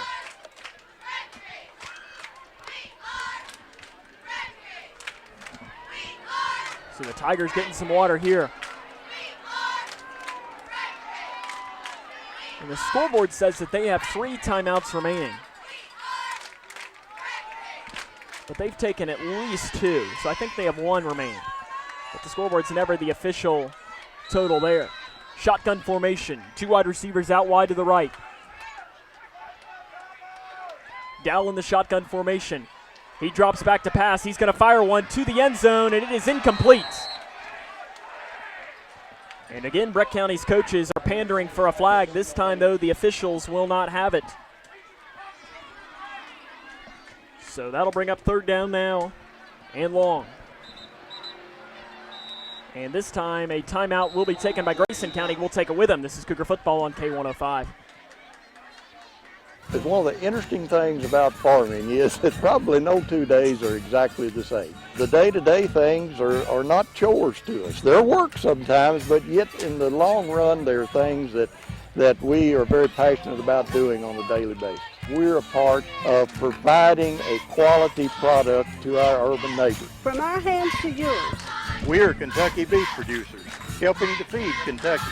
Kentucky Farm Family. We're going to have Feeding a bump Kentucky. on this. Feeding Bump the on world. this. It's a 1-minute commercial. Living in your ideal home, or is it still a dream? Future Designs Building Materials can help you turn your dreams into reality with atrium windows that will make the sun look brighter, roofing material that will keep your home protected year-round, and decking material for that perfect barbecue setting. Now is the perfect time to get your home improvement project off the ground. Got questions? Future Designs Building Materials can help with all your lumber and home improvement questions. Visit Future Designs Building Materials on Quarry Road in Litchfield. Dow throws to the end zone and is nearly intercepted by the Cougars there. And that'll bring up 4.3 seconds left, where Breck County will have the ball here at their own 20 to throw this in as they threw that one to the near side. And it falls incomplete as the Cougars almost intercepted that one. And I think we're having a little bit of deja vu here. 4 seconds to play here. This time it's not for the game, but in fact it's an 8-point game right now, 14-6. About 4 seconds was, I think, what we had against Fort Campbell just 1 week ago. This is at the first half instead of the second half, so Cougar fans might be having a little bit of deja vu. Cougars hoping for a similar result, but Breck County's going to have to go to the end zone here. 4.3 seconds to play here in the first half. Shotgun formation. He's going to fire one to the end zone, and it is incomplete. And that is the end of the first half with a score, Grayson County 14 and Breckinridge County 6. This is Cougar football on At Dan Powers GM Center in Litchfield, you'll find the area's largest selection of late model vehicles with hundreds of vehicles to choose from. And with a $500 trade assist on every qualified purchase, a broad network of lenders, low interest rates, Dan Powers GM Center in Litchfield is the best choice for your next vehicle purchase. And if you don't see what you're looking for, they will find it. Plus, the friendly professional service staff is always there to meet your needs. Dan Powers GM Center, 1517 Elizabethtown Road in Litchfield. When caring for a family member, their state of health is continually on your mind. And when they're faced with a health concern, you'll do just about anything to make them feel better. Rest assured, their feel better starts right here at Midway Pharmacy. We take our time to get to know all about your family's health history so we can provide you with educated advice. So when someone's counting on you to help them maintain a healthy lifestyle or to overcome that untimely sickness, remember, at Midway Pharmacy. Living in your ideal home, or is it still a dream? Future Designs Building Materials can help you turn your dreams into reality with atrium windows that will make the sun look brighter, roofing material that will keep your home protected year-round, and decking material for that perfect barbecue setting. Now is the perfect time to get your home improvement project off the ground. Got questions? Future Designs Building Materials can help with all your lumber and home improvement questions. Visit Future Designs Building Materials on Quarry Road in Litchfield or fdbm.net. Take it from me, quitting tobacco isn't easy. It can take several attempts before you can finally quit for good. So if at first you don't succeed, quit. Quit again. And remember, even though quitting is hard, you don't have to do it alone. Quit Now Kentucky is with you every step of the way. For free help quitting tobacco, text QUIT KY to 797979 or go to quitnowkentucky.org.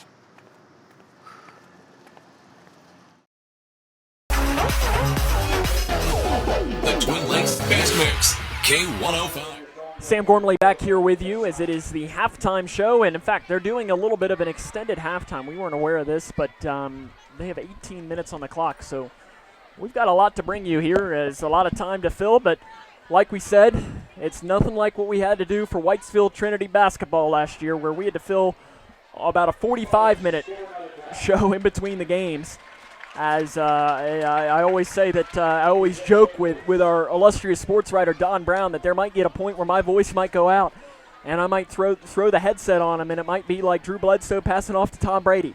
As it happens where I might need him to just take over, and that was a night where I almost thought that it was going to have to happen because I was running out of things to talk about. I was talking about all kinds of random things just like I already do, so you can only imagine for a 40 minutes halftime show, as I think somebody just made a extra point or something out there as the Tiger faithful loses their mind there, and Breck County's band, though, is performing here at halftime. And, yeah, but our score, though, right now, that's probably all you really care about if you're watching our broadcast. Grayson County leading this one 14-6. When you look at this game, first off, I do want to mention on that call that happened on the near sideline, I didn't necessarily have an issue with a call. My issue was with who called it. So it was the official on the opposite side of the field, and it doesn't matter. They didn't get points off of it. It doesn't mean anything in the end. But that's just kind of clarifying on what I was saying, was that the official on the opposite side of the field was the one that made the call when there were 2 or 3 officials that were a lot closer that didn't make the call. That was kind of my main issue with it. But what can you say? The Cougars end up holding Breckinridge County to without points there in that play. So again, the score is 14-6, though. Grayson County leads this one over Breck County. And the player so far tonight that has been your player of the game, if we did that, would be Jacob Kerr. Simple enough. He's a 5-yard touchdown run, and then he also has a 10-yard fumble return for a touchdown as well. He's also recovered another fumble as well. So Kerr has recovered 2 fumbles, and he has a 5-yard touchdown run. So he's been great here so far tonight, as a lot to like there for Jacob Kerr here today. Let's see if we can't bring you some scores. St. X and Bowling Green playing here tonight. And is there any storyline that might be going on that St. Xavier and Bowling Green might have there? Oh, it might be that Kevin Wallace, former Bowling Green coach who coached there for 22 years, is now the head coach at St. X. It's his first trip back to Bowling Green. So it's a kind of an interesting thing there. Probably a very emotional game for Coach Wallace. And the score of that game is 14-7. Owensboro Catholic leads Hopkins County Central 48-7. That score is in the second quarter. Glasgow leads Hart County 28-0. That is with 7 minutes and 44 seconds remaining in the second quarter. McLean County leads Butler County 28-16 or 1:32 to play until the half of that one. At the half, Edmondson County leads Metcalfe County 7-6. In some E-Town action as North Hardin. Well, John Hardin and North Hardin are playing, and somebody is winning 14-7. They don't say who's winning, but somebody's up 14-7 in that game. Franklin Simpson leading Russellville 21-0 at the half of that game. Allen County and Warren Central all tied up at 20 with about 2 minutes remaining in the first half of that game. Owensboro leads Davis County 35-7 of that game there with about 5 minutes to play in the second quarter. Apollo leads Meade County 21-8. That game is with about 4 minutes to play in the second quarter. Warren East leads Russell County 21-14 with 2 minutes to play in the second quarter of that game as well. So those are some of your scoring updates here. I see one more has come in, and it is nothing really to bring you as that Warren East game has moved to halftime. 21-14 is the score at the half of that game. We do want to mention, though, that tonight's Cougars in the Classroom is something interesting. As you might have heard the tease. As your tease for this one is that we're going to Grayson County Middle School to learn and see how students are doing something that we here at K105 do on a daily basis. So there's kind of your little bit of a tease. It's something that I admittedly didn't even know was going on. But that's exactly the point of the Cougars in the Classroom segment, is to try and let you know some of those great things that are happening in Grayson County schools. As the Breckinridge County Band is getting up here to perform right now, as I hear a flute playing right now. I'm not really sure where she's standing. Oh, I see her up there on the platform. So the Fighting Tiger Marching Band getting ready to do, I guess they compete. They've got a nice little setup out here. So 13 and a half minutes, though, to play until we reach here the start of the second half. Grayson County leads this one over the Fighting Tigers by a score of 14-6. And oh, there it is. If you're watching with us on Digital Productions, there's the man, the myth, the legend, Mr. Spirit, E.E. McGee. And I mean, like I always say, you got to love him. I mean, you absolutely have to love Mr. McGee. And great to see that he's here tonight. And I think that Fort Campbell, the distance was the only reason why he wouldn't have been there, because there isn't a man that loves Grayson County and loves the Cougars more than Mr. Spirit. And it's always great to get to talk to him and hear how he's doing. But a lot to like from him. When we come back, though, we'll have our Cougars in the Classroom segment. We'll head to Grayson County Middle School. What are they doing? We'll find out here after this, as this is Cougar football. Grayson County leads 14-6 at the half. This is Cougar football on K105. What's the FAFSA? I have no idea what FAFSA stands for. Yeah, I've heard a couple of people at school talk about it, but I haven't actually had like a conversation about it. When I'm preparing for college, my top priorities are how to pay for it. They're really focused on getting you to the college level. They're not really focused on getting you through college, so they don't really talk about the financial aid or FAFSA. The free application for federal student aid is the first step, and it just got easier. Visit knowhowtogoky.org to find out more. That is a pretty good breakfast. Not hungry. No? Why not? What's up? Kath and I knew that Jenny had been partying a bit. Found out she tried heroin.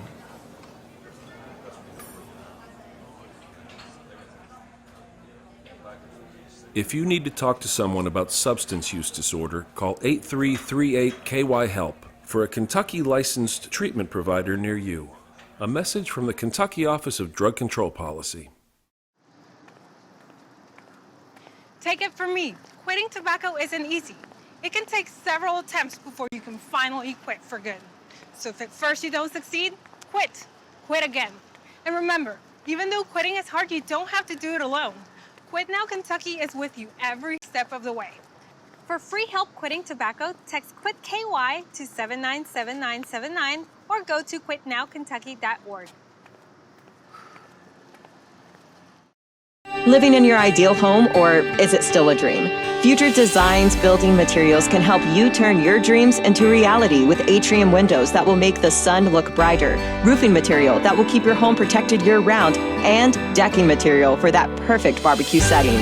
Now is the perfect time to get your home improvement project off the ground. Got questions? Future Designs Building Materials can help with all your lumber and home improvement questions. Visit Future Designs Building Materials on Quarry Road in Litchfield or fdbm.net. While the Cougar athletic teams get most of the spotlight from the community, it is in the classroom where they first learn to succeed. This season, we will be featuring some of these people and programs that are making the difference in the lives of Grayson County students. This evening, we head to Grayson County Middle School, where students are getting a taste of what we do on a daily basis. The teachers got to choose what the content was going to be. And so I thought about doing something in my content area like some of my colleagues, but then I was contacted by Miss Dee Dee Webb, who is our technology integration specialist, and she said, "What about STLP?" Joseph Alexander is the teacher for the GCMS broadcasting class. The class is taught at the end of every school day for about 15 students. When starting any new class, concerns are inevitable. I was nervous to start with because I was afraid that they wouldn't have the maturity to be able to handle the equipment, but we spent a week at the very beginning before they ever got to touch any of the equipment that we had, and we talked about cost, and we talked about the importance of how you would handle these types of devices and the tools that we have in here. And I've been just really surprised at how well that they've been able to handle this responsibility. We haven't had anything broken. They take great care of it. They are very responsible whenever they put things up in the afternoons. And so far it's been a really enjoyable experience. One of the first projects that students worked on was creating their own version of a radio show. To learn, they used an example of a broadcast of In the Know. The first experience that we have is with interviewing. I treat this class much like a journalism class. Aside from journalism, they also get to use a lot of production equipment and be able to produce something that they could use in real life. And so we start in the class by doing some interviewing skills. They get to have a conversation with their peers and just make a podcast. So they pretty much make a radio show out of just having a conversation. Now that school has been in session for over a month, Alexander is beginning to see students come out of their shells and be more confident in their work. And one of the things I've noticed is that some of the students that were initially really, really shy, they gain confidence whenever they're able to record because they're not having to do it live, and they get the opportunity to go back and erase some of their mistakes. And so they find out that being able to record and being able to produce really takes the pressure off of that live performance. In addition to their classwork, the students also get the ability to interview teachers and students about what is happening at Grayson County Middle School in what they call GC News. One of the activities that we do in this class is the GC News. And so the student groups have an opportunity 1 week to go out and gather information that's happening in the school. And I think the students just really like that freedom to be able to get out of the classroom. Alexander mentioned how he hopes that this is just the beginning for the class at GCMS. He is wanting to continue to update the equipment to give students the best example of how broadcasting works in the real world. In the future, Alexander hopes that he can take the next step and begin entering some of his students in statewide contests in STLP. The future for the broadcasting class is hopefully that we could assemble a team. What we want to do is use our broadcasting class that's during the day as an indicator for the students that have the motivation and the interest in broadcasting, so that we could have an after-school program where we could funnel some of those students in that really care about developing the skill set, and then form a team that would eventually compete. I'm Sam Gormley reporting for Cougars in the Classroom. The halftime show continues in just a moment. My part-time service in the Army National Guard makes it possible for me to be more for the community I call home. I'm a better neighbor because my service has taught me how important it is to be a team player. My training helps me in my classes when I must give attention to detail to the task at hand. My service in the Army National Guard allows me to keep my community and those I care about safe from threats. Learn more about how you too can live and serve part-time close to home by visiting nationalguard.com. Living in your ideal home, or is it still a dream? Future Designs Building Materials can help you turn your dreams into reality with atrium windows that will make the sun look brighter, roofing material that will keep your home protected year-round, and decking material for that perfect barbecue setting. Now is the perfect time to get your home improvement project off the ground. Got questions? Future Designs Building Materials can help with all your lumber and home improvement questions. Visit Future Designs Building Materials on Quarry Road in Litchfield or fdbm.net. At Dan Powers GM Center in Litchfield, you'll find the area's largest selection of late model vehicles with hundreds of vehicles to choose from. And with a $500 trade assist on every qualified purchase, a broad network of lenders, low interest rates, Dan Powers GM Center in Litchfield is the best choice for your next vehicle purchase. And if you don't see what you're looking for, they will find it. Plus, the friendly professional service staff is always there to meet your needs. Dan Powers GM Center, 1517 Elizabethtown Road in Litchfield. When caring for a family member, their state of health is continually on your mind. And when they're faced with a health concern, you'll do just about anything to make them feel better. Rest assured, their feel better starts right here at Midway Pharmacy. We take our time to get to know all about your family's health history so we can provide you with educated advice. So when someone's counting on you to help them maintain a healthy lifestyle or to overcome that untimely sickness, remember, at Midway Pharmacy. K105. Welcome back here to Harned, Kentucky and Breckinridge County High School, where tonight the Grayson County Cougars lead the Fighting Tigers 14-6 at the half. As we want to thank you for watching our Cougars in the Classroom segment or listening to it. As a lot to like and learn about the broadcasting program that is being started at Grayson County Middle School. Of course, that's close to the hearts of all of us at K105, and a lot that we got to learn about there. So we appreciate them letting us in and letting us have a taste of that. In fact, we got some little men out on the field there getting ready to take on. Look at that. If you're watching with us, you can see the little guys there taking on the field, waving off at the future of the Fighting Tiger program. So I think 4th through 6th grade is the one who's on the left, and on the right they've got to be younger than that, maybe 1st through 4th grade. Grayson County, though, again leads this one 14-6. As again they had a long halftime here today. The Cougars are still in, but we still have about 6.5 minutes until we get away. Grayson County, though, will start this half with the ball. So how we got to this point? Grayson County started the game. They won the toss. They deferred to the second half. And Breck County on their third play, it was a fumble that Jacob Kerr came down with, and the Cougars were in business, but they went 3 and out, punted the ball away. It was a Breck County big-time drive. In fact, it ended on their 11th play after Hunter Pendergast blocked a punt, and that gave the Cougars great field position with the ball placed at the Breckinridge County 40-yard line. Just 8 plays later, they found themselves into the end zone, a 5-yard touchdown run for Jacob Kerr, and the Cougars had themselves with a 7-0 lead. Just a couple of plays later, Jacob Kerr, in fact, just 2 plays later, just a few seconds later, at the start of the second quarter, Jacob Kerr knocked the fumble out of the Breckinridge County running back and picked it up and scooped and scored from 10 yards out. And Grayson County had themselves a 14-0 lead, scoring 2 touchdowns in just about a minute. Breck County, though, had an answer there as they marched down and had a 33-yard touchdown pass from Gavin Dow to Dax Medvesic with 9 minutes and 29 seconds to play in the second quarter, and that brought our score to 14-6, what we are then. As Breck County had a chance to add some points at the end of the half, but again, the Cougars, just like last week, held them at bay. So we had some deja vu from almost an identical position on the field as Breck County had to score a touchdown with 4 seconds left, and the pass fell incomplete. So not a bad first half for Grayson County. Some things to like, some things not to like. I'm sure Coach Smart had a lot to talk about, though, when discussing that. I was trying to see if I have any big scores to bring you right now. And Logan County leads Greenwood 21-6. That game is at the half. Mayfield leads Graves County 41-0. That score is at the half as well. We'll take a break. Come back with more as this is Cougar Football on K105.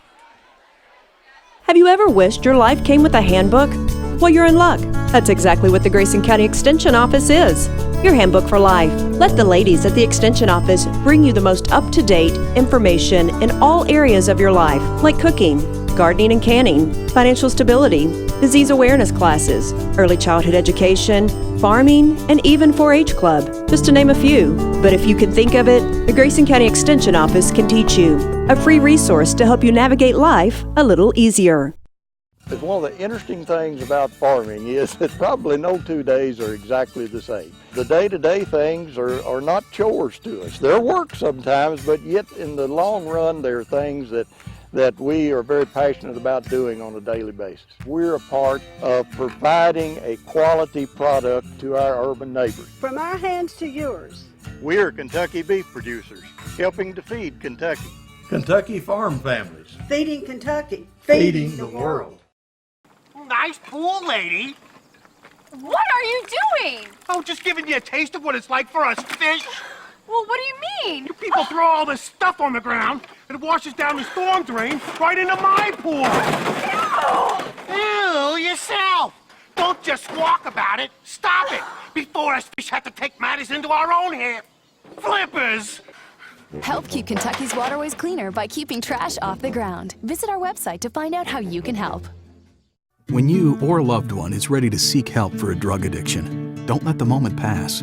Instead of wasting precious time searching the internet and spending hours on the phone, you can find help now. Because the keys to finding treatment are right at your fingertips. Go online to findhelpnowky.org. Answer 5 optional questions, and in less than a minute, get a list of every Kentucky-based treatment provider accepting clients. Findhelpnowky.org. Finding addiction treatment is easier than ever.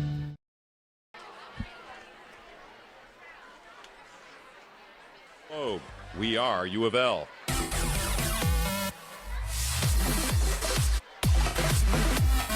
Twin Lakes Best Mix, K105. Welcome back here to Harnett as Grayson County and Breck County. We're about 2 minutes away from starting off the second half. Sam Gormley here with you on the call for tonight's broadcast as Grayson County holds on to this 14-6 lead. As it's kind of been back and forth. Grayson County had those 2 scores within about a minute of one another, both by Jacob Kerr. But other than that, the Cougars really haven't done much. The defense has made a couple of stops, but it's been kind of back and forth. Neither team really been able to take the game by the neck and control it from that point. Let's take a look back, though, at our keys to tonight's game as they're still on the 3-minute warm-up clock.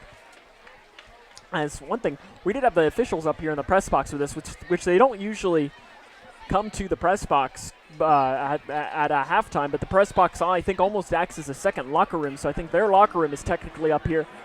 We thought about maybe seeing if we could get one on for an interview, not necessarily to complain about anything, more just curious, asking about a high school official. We don't necessarily get to talk about, the things that go on a play, something a little bit interesting, something different, but they walked by without us checking it out. The keys to the game, though, for Grayson County, first one was don't turn one bad game into 2. I think that's kind of a to be determined. You're not really seeing yes, no on that. Must pass more. They have passed a little bit more tonight. And a positive turnover margin, that they have done. They're +2 in that. For Breckinridge County, forced the Cougars into 3rd and long. They've been successful at doing so. Forced turnovers. They haven't done that. But exploit the Cougar secondary, they started to do a little bit more, and that's how they got their lone touchdown of this game. 30 seconds to play here, or 30 seconds remaining here in the halftime. As seeing what other score we might be able to bring you before. LaRue County defeats Nelson County 54-20.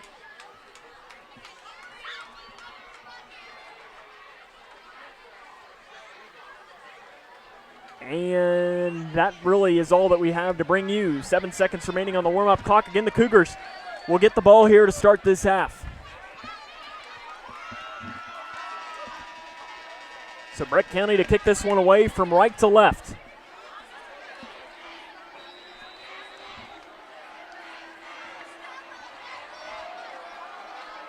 And it's an onside kick. It takes a high bounce. Grayson County, though, is going to come up with it and fall on top of it at the 44 and immediately being pushed backwards.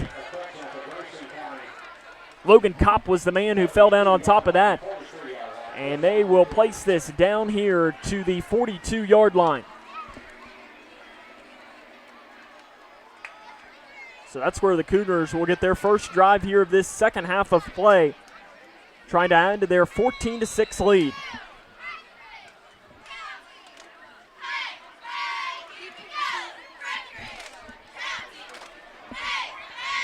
So the Cougars on offense have one touchdown, but other than that, really haven't had a lot of success moving the ball against the Breckinridge County defense. Two running backs in the backfield for Kopp. He's in the shotgun formation. He's going to hand it across the left side, across the 45, but nothing more than that. Was Jacob Kerr. He's down to the 45. It's a pickup of 3 yards, second down and 7 coming up here for Grayson County. Cougars, though, had their touchdown. It was a 5-yard touchdown run by Jacob Kerr, and then Kerr had a scoop and score 10-yard touchdown fumble recovery to make it 14-0 at the time, but Breck County ended up adding a touchdown of their own in the second quarter to make us score here at 14-6. 11:20 to play here in the third quarter. Cougars still have that 14-6 lead. Shotgun formation for the senior quarterback Kopp. It's a low snap. He's going to hand it off, though, and nothing going, as Jacob Kerr might have picked up 1, maybe 2 yards. And they'll give him 2 down to the 47. So that'll bring up third down and about 5.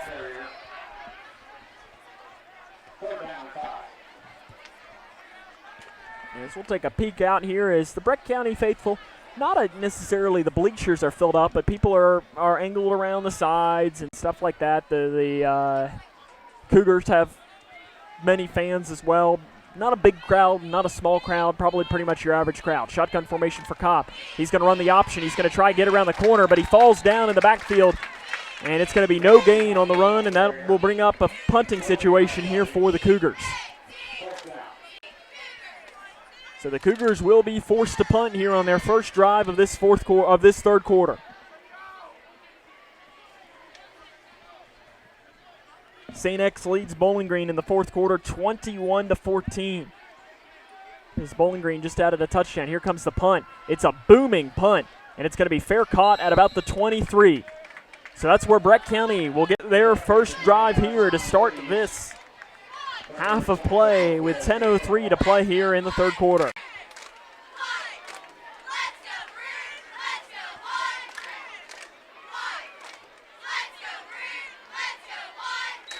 A 30-yard punt there from the Grayson County.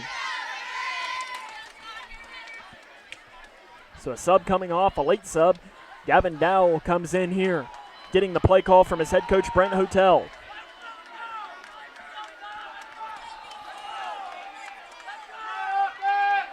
As the Breck County faithful down in front of us trying to bring some life to their team. Trips out to the far side, one wide receiver here to the near.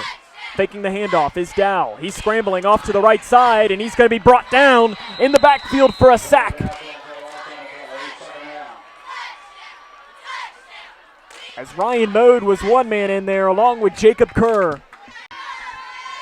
So that's how you start the half there on defense. Back to the 18-yard line. It's a loss of 5 yards. Second down and 15 coming up. And I seemingly called Jacob Kerr's name on every single play here today. I mean, Jacob Kerr has been the difference in the game for Grayson County. He has the touchdown, 2 touchdowns, 2 fumble recoveries, at least 1 or 2 sacks. He's just been all over the field here tonight, and I'm sure Coach Smart has to be happy with his performance. Trips here to the near side. Breck County working from right to left. They'll pitch it out here to the right side. Trying to get around the corner. He's going to get around the 15 and run out of bounds at about the 21. As down to the 24-yard line, Michael Johnson was on the run there. As that was right at our K105 Digital Productions crew member, Cody Brock. He dropped something. He got out of the way, though. The athlete down there on the sideline. So good job. We were telling him that there's going to be a time where a play's going to come at you. We didn't know when it would happen, and it's game 5 of the year. Cody made it through. He lives to tell the tale. Third down and 12 coming up here for Breck County. Shotgun formation. He sends a man in motion from the near side to the far side, and that man's going to get it. No, it's kept by Dell. across the 20, and he's just going to fall down as he runs into Logan Kopp. No gain on the run there, and Breck County will also be forced to punt this one away.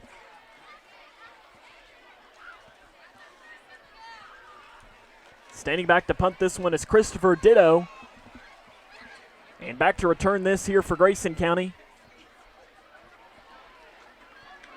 You have Caden Woodcock and Logan Kopp. The punt nearly blocked again. It kind of is a screaming punt, and it'll be down at about the 47-yard line. As number 17 for Breck County was the man in there, as he's not on my roster, but he does down that one at the 47-yard line. So that's where the Cougars' second possession here of this second half will take. 8 minutes and 28 seconds to play here in the third quarter. Grayson County still leads this one 14-6.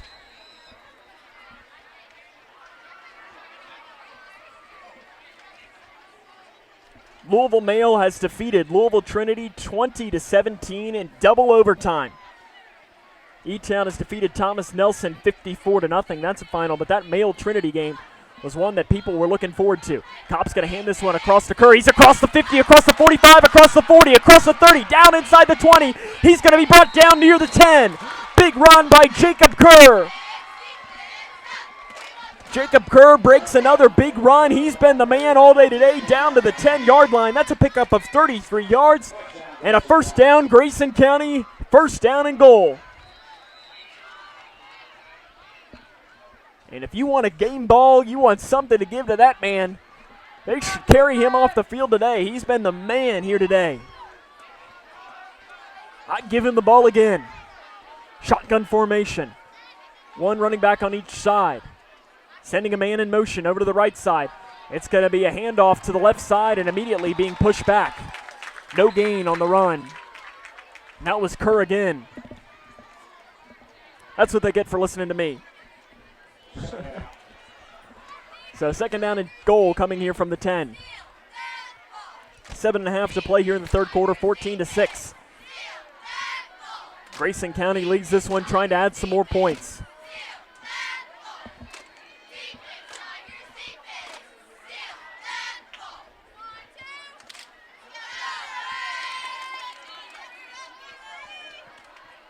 Shotgun formation for Kopp. He has a running back on each side. He sends a man in motion. It's going to be a handoff to Gibson. He's going to go across the left side. He's down inside the 10, down inside the 5. And that's where he's going to be stopped down to about the 3 or 4 yard line.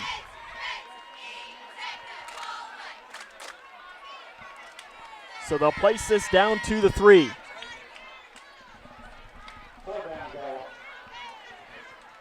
So third down and goal coming up here for the Cougars. Down to the 4.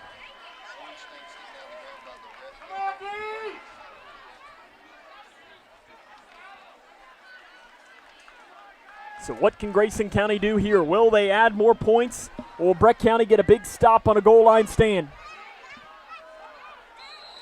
And a whistle is blown, and a timeout going to be taken by Breck County.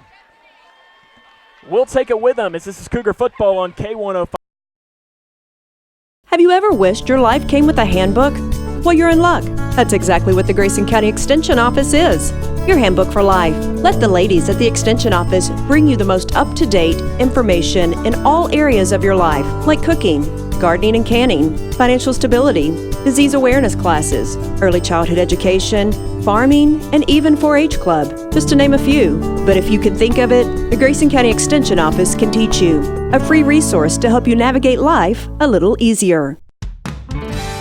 When caring for a family member, their state of health is continually on your mind. And when they're faced with a health concern, you'll do just about anything to make them feel better. Rest assured, their feel better starts right here at Midway Pharmacy. We take our time to get to know all about your family's health history so we can provide you with educated advice. So when someone's counting on you to help them maintain a healthy lifestyle or to overcome that untimely sickness, remember,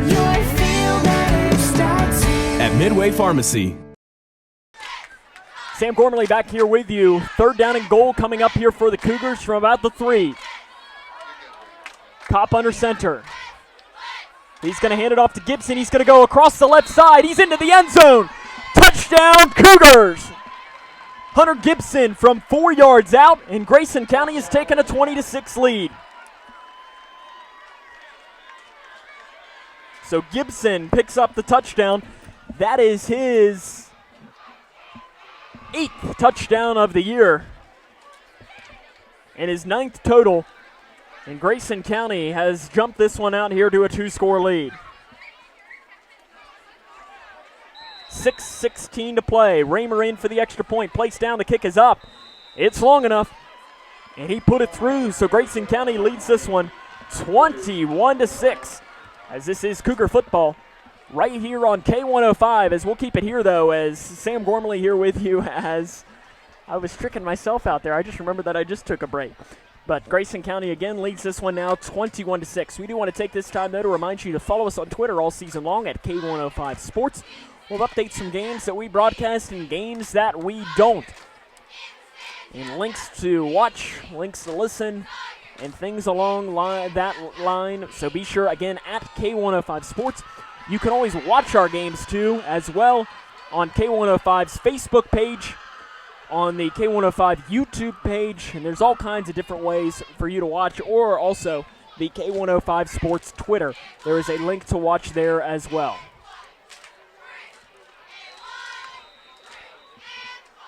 So 21-6, Grayson County leads this one. Raymer to kick this one away. And it's a pooch kick here to the near side, and it's going to take a bounce at the 20, bounce straight into the air, and it'll be picked up at the 21, across the 30, down the near sideline, breaking it now towards the middle, across the 40, and being brought down at the 45-yard line. He tiptoed down the sideline. And a big-time return there for Breck County, and they are going to have great field position to start. The ball placed at their own 45-yard line.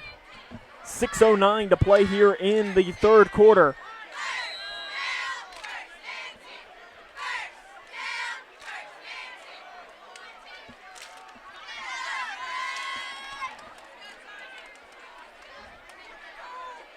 So here comes Grayson County on defense, trying to get another stop on the Fighting Tigers.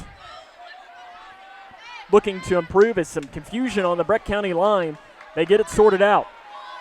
As it's a handoff across the right side is Johnson. He'll pick up one or two, but nothing more than that. As the Cougars in there on the tackle was Hunter Toms. As they're going to give him 2 on the run there to the 47. We do appreciate you, though, tuning into tonight's broadcast. Sam Gormley here with you tonight. As you might be watching with us or listening with us on K105 or via K105 Digital Productions. Pitch out to the right, man in the backfield, and brought down for a loss. Cooper Terry was the man in there, bringing him down at the 40-yard line. That's a loss of 7 yards. Going backwards, go Breck County, and it'll bring up 3rd down and long. Cooper Terry came off of the edge, had a wide open shot at the running back, and he took it immediately.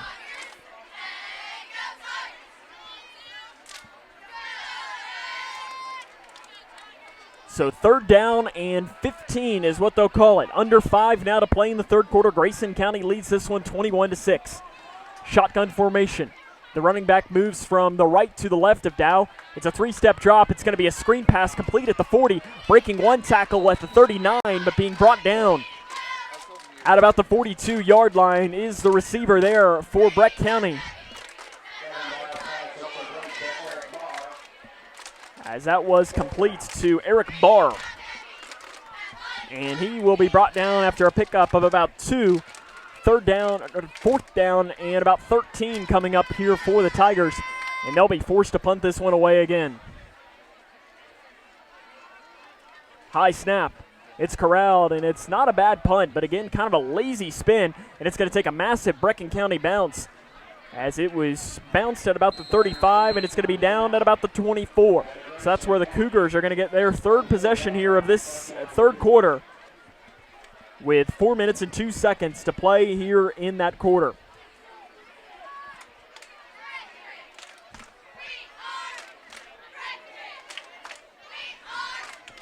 See if I can't bring you a score or two. Owensboro Catholic leads Hopkins County Central 55-14, under 3 to play in the third quarter of that game. And that's all that I really see right now. St. X leads Bowling Green 28-14. I haven't seen an Edmonson County score in a while, as they're playing Metcalfe County tonight in their district opener. And Breck County jumps off sides. And Breck County points towards Grayson County, saying that it was on them, and they do say it was a false start on the Cougars. That's the third or fourth time that's happened today, where Breck County has jumped off sides, and every time they've called it on the Cougars. And I mean, the officials have the best vantage point from that side than we do. I mean, you got to trust that they can see it better than anybody, and they've called it on the Cougars every time.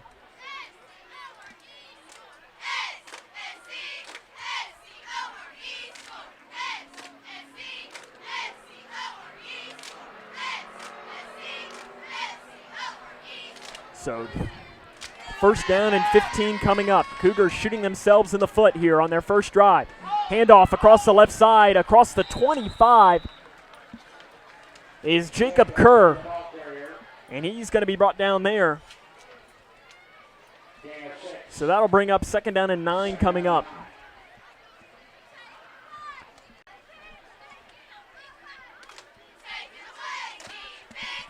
So 3:30 to play here in this third quarter. Grayson County still leading this one 21-6 over Breck County.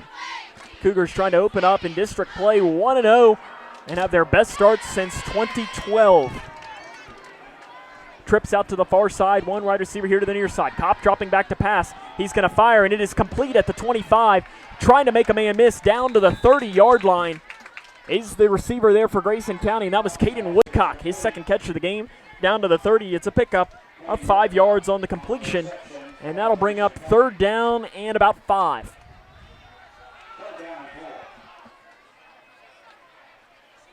So what does Grayson County do here with under 3 to play here in this third quarter? Still lots of time to play.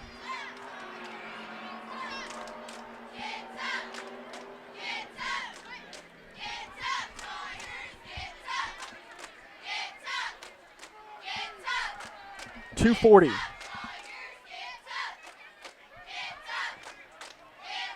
Two wide receivers out to the far side, one here to the near. Shotgun formation. A man in motion goes from right to left for Grayson County. Kopp is going to keep this one across the left side, and he's going to be brought down for a big loss. So he tried to get outside the numbers, and there was nothing going there. Back to the original line of scrimmage. It's a loss of 6 yards, and that'll bring up fourth down and 10, and the Cougars will be forced to punt again. Breck County now sends a return man back. At first, it almost looked like they were going to go all out and try and block this punt here for against Grayson County. Punt is a high punt. And it is going to be caught and falling down on the ground, as the ball will be placed at about the 43-yard line. So another good punt there for Grayson County. That one is about 33 yards.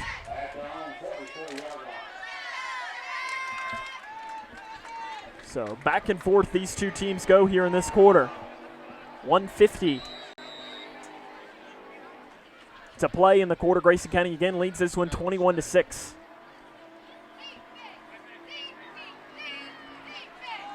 Sam Gormley, though, here with you tonight, live from Harned, Kentucky.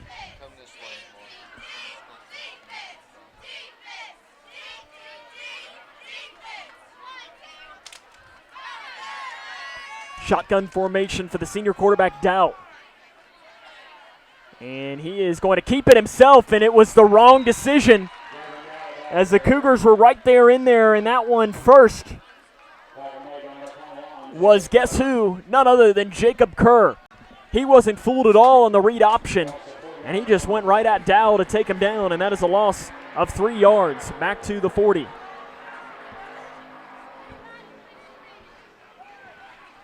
.120 to play here in the third quarter. Still a lot of time to play, though. It's still a two-possession game.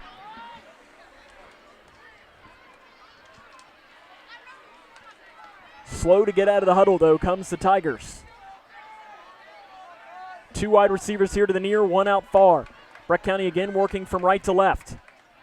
Dowell is going to keep this one. Oh, he will hand this one off the middle. He runs up to the 42, but immediately going backwards was the running back, Cade Casey. And that's towards where the original line of scrimmage was, up to the 43. So 3rd down and 10 coming up, 40 seconds to play here in the third quarter. Breck County going to try and get a stop here, the Cougars rather going to try and get the stop.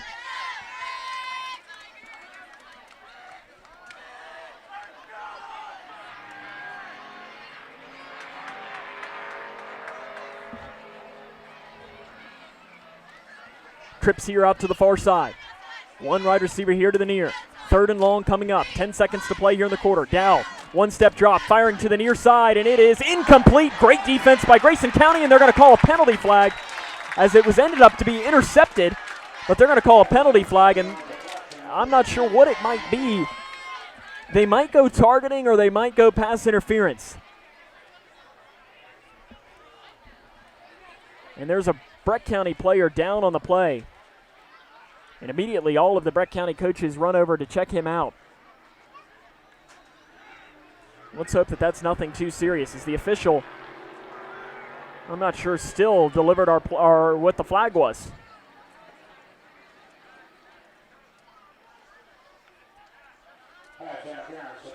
They're going to call pass interference on Grayson County.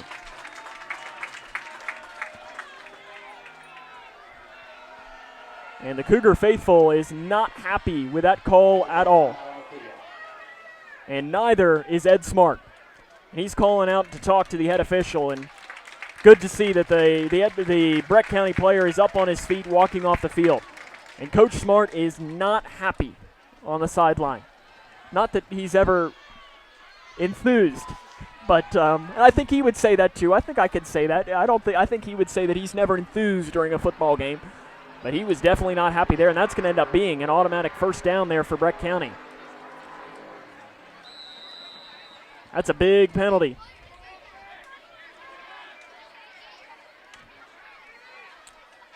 So the ball placed at the 42, and that's the end of the third quarter. Grayson County leads this one 21-6, as this is Cougar football on K105.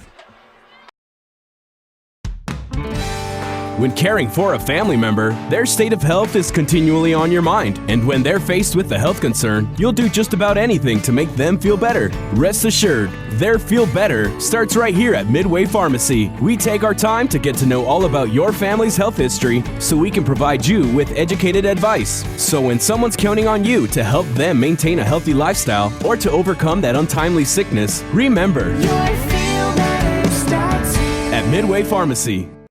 At Dan Powers GM Center in Litchfield, you'll find the area's largest selection of late model vehicles with hundreds of vehicles to choose from. And with a $500 trade assist on every qualified purchase, a broad network of lenders, low interest rates, Dan Powers GM Center in Litchfield is the best choice for your next vehicle purchase. And if you don't see what you're looking for, they will find it.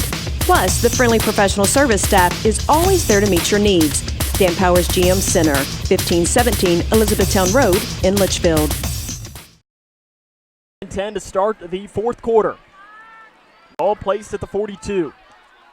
The big pass interference penalty gives them life. Shotgun formation. Howell's going to keep this one up the middle. He is across the 40, but brought down right across that, down to about the 38.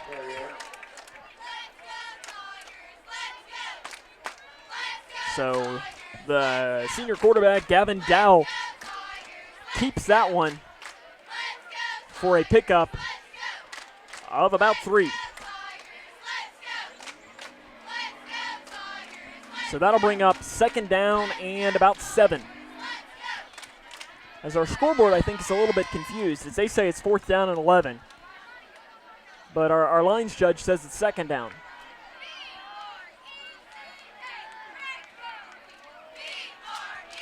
So second down and 7. Breck County in the pistol. And it's going to be pitch outside, wide to the left, and brought down in the backfield for a loss. Multiple Cougars were in there, but Zach Bratcher was one of them, and Logan Kopp was the other one.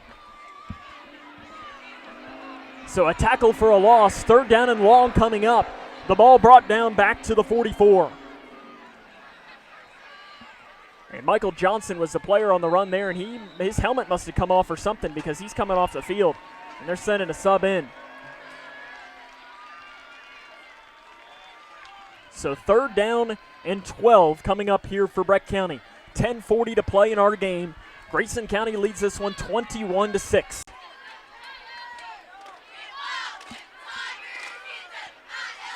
Shotgun formation for Dow. He's going to send a man here to the near side, and another timeout is going to be forced to be taken here by the Fighting Tigers. We'll take it with them. This is Cougar Football on K105. Have you ever wished your life came with a handbook? Well, you're in luck. That's exactly what the Grayson County Extension Office is. Your handbook for life. Let the ladies at the Extension Office bring you the most up-to-date information in all areas of your life, like cooking, gardening and canning, financial stability, disease awareness classes, early childhood education, farming, and even 4-H club, just to name a few. But if you can think of it, the Grayson County Extension Office can teach you. A free resource to help you navigate life a little easier. Living in your ideal home, or is it still a dream?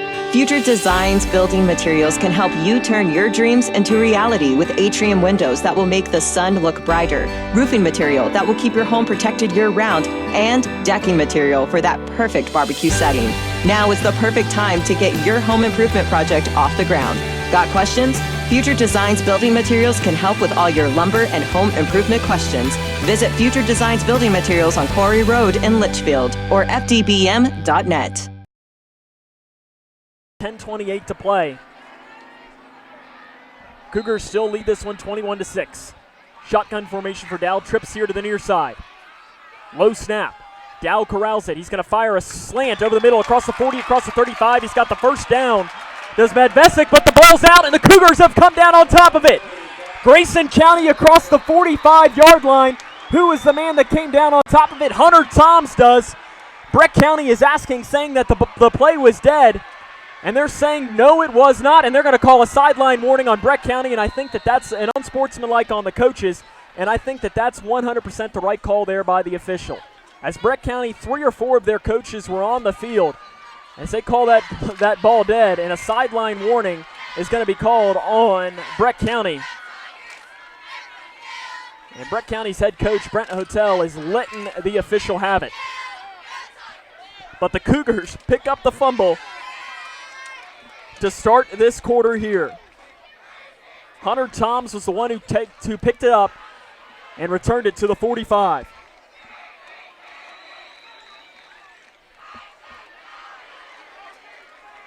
That's where if we had instant replay, we'd be able to bring it to you and see, was it the right call or was it not? Bang, bang, definitely. Shotgun formation. Kopp is going to carry this one across the right side. He's across the 50, and he's going to be shoved out of bounds at about the 47. I saw him fall down out there, but I think he might have tripped over the bench or something out there by Grayson County. 10 minutes to play now. The Cougars could have a touchdown to possibly end this one. So they'll place that to the 49. It's a 6-yard pickup there for Kopp.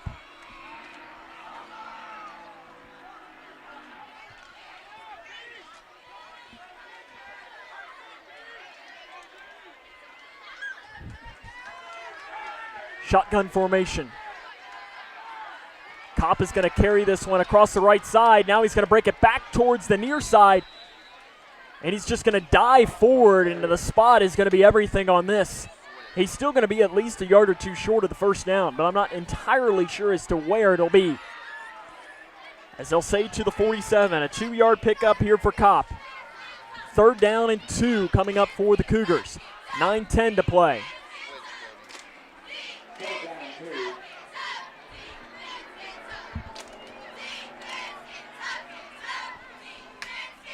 Nine minutes again to play. Grayson County leads this one 21-6.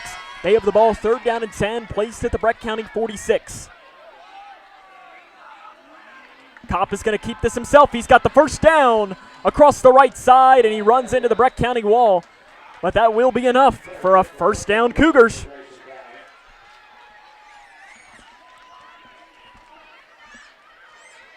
So they'll place this to the 43.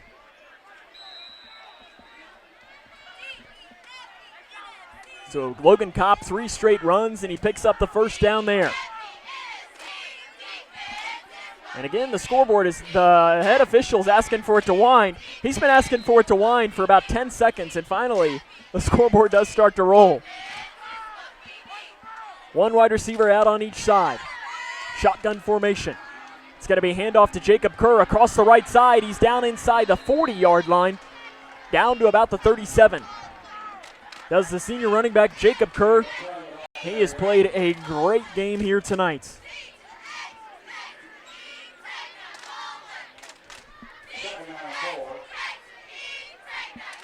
So they'll place this to the 37. Pickup of 6 there on the run by the senior Jacob Kerr.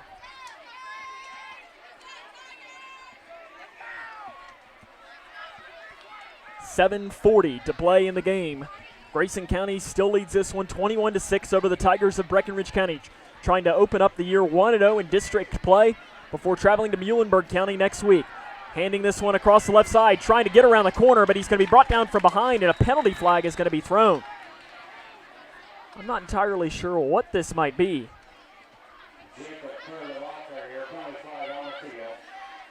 Breck County's coach and is holding on the Cougars.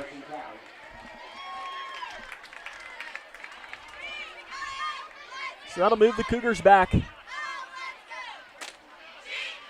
as they will place this one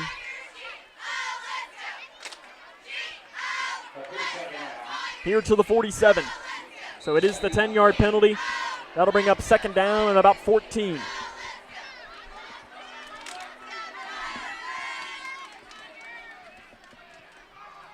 Edmondson County leads Metcalfe County 14-6.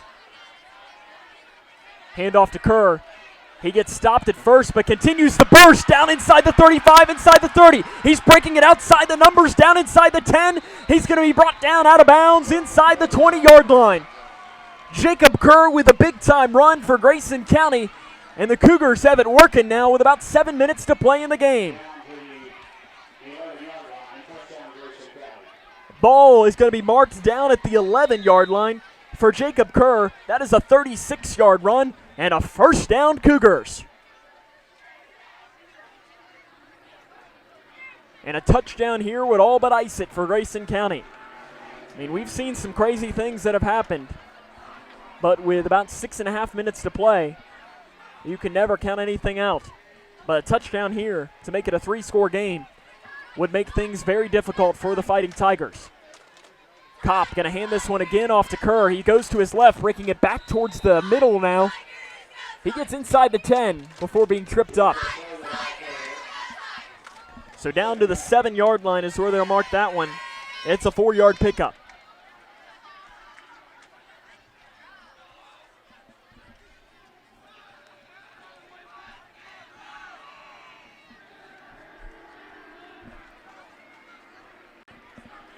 So second down and 6 from the 7 is what they'll place this here. Can the Cougars add another score here to give them the big lead? Kopp under center. He has Hunter Gibson lined up behind him in the eye. Gibson's going to get this across the right side, and he's going to be brought down near the 5. So that will bring up third down for the Cougars. And I see we have a Facebook comment shouting Kerr. That's exactly what the Grayson County faithful should be doing today. He's put them on the shoulders and carried them here tonight. That and the Cougar defense. So third down and about 3.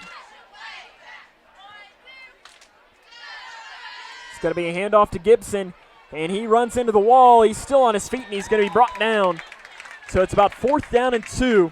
And I think if you're Grayson County and Ed Smart doesn't even think twice about it, you got one of the better kickers here in this area. Send out your man, take your points, and you can still make this what would be a 24-6 game, and it's still a 3-possession game. So Logan Raymer, as they will put this to the 4. So for Raymer, he's standing. This will be about a 21-yard field goal. From the right hash, placed down, the kick is up, and it's long enough, and he put it through. So Grayson County has taken a 24-6 lead off the 21-yard field goal by Logan Raymer. This is Cougar Football on K105. When caring for a family member, their state of health is continually on your mind. And when they're faced with a health concern, you'll do just about anything to make them feel better. Rest assured, their feel better starts right here at Midway Pharmacy. We take our time to get to know all about your family's health history so we can provide you with educated advice. So when someone's counting on you to help them maintain a healthy lifestyle or to overcome that untimely sickness, remember,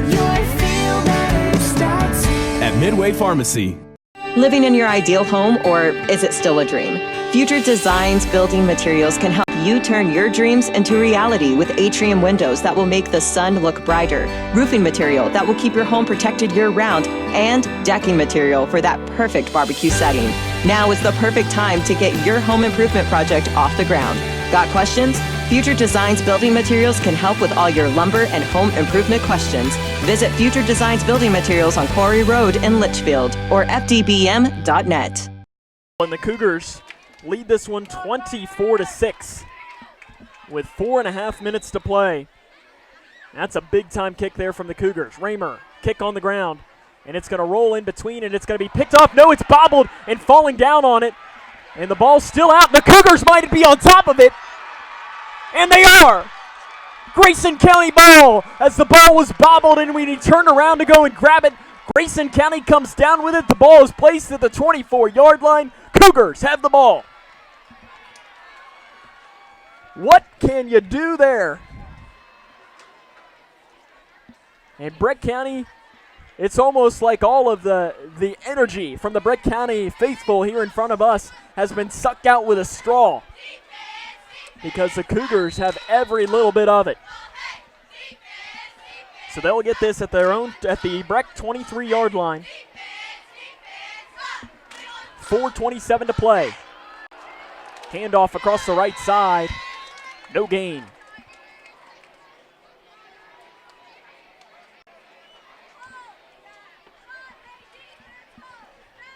I did see a little bit of news that we never want to report, but one of Graves County's best players apparently just had a very serious injury. So we want to keep, in fact, if you watched that game last year, one of their wide receivers, Nelson Browning, so if you remember listening to that game or you were there, he had a massive game against the Cougars. So we want to make sure to keep him in your thoughts here and hope that his injury is nothing too serious. I believe he is a senior, so let's hope that he is okay. Cougars and the Eagles will match up here in a couple of weeks, but Breck County will make the trip there next week. Handoff off the right side. Nothing going there on the run by Grayson County. Jacob Kerr was the man there. He might have even lost a yard. 3rd down and 11 for the Cougars. But how about that? The Cougars get another fumble recovery. So for Grayson County, they have recovered today 4 fumbles. 1 by Hunter Toms, 2 by Jacob Kerr. And I'm not sure who that last one is. It was on the other side in no man's land. There was about 4 or 5 men there. We might as well just give it to Jacob Kerr. He's been in on that all plays here tonight. Penalty flag thrown here by the far side official. He's pointing towards Breck County. Dead ball, no. But they're going to say it is on the Cougars. As I thought the far official pointed towards Breck County. But I guess the main official said nope, that it was on the Cougars. So that'll back Grayson County up to the 29. 3rd down and about 16. And I think right now you're at the point where hand it off, get a few yards, throw Logan Raymer back out there. Let's make him hit another one. Let's see how far he can do. And I like that here because you're in a game where you have 2 minutes and 45 seconds left. You've all but won it. See what Logan Raymer's range truly is in a game. You never know if it might come down where he might have to make a 40, 45-yard field goal. Can you trust him in that situation? Kopp's going to drop back to pass. He's going to fire into the end zone, and it is incomplete. As it was intended for 2 Cougar players down there, Hunter Toms and Caden Woodcock. So 4th down and long. So the ball's placed at the 29. You're looking at about a 47-yard field goal here.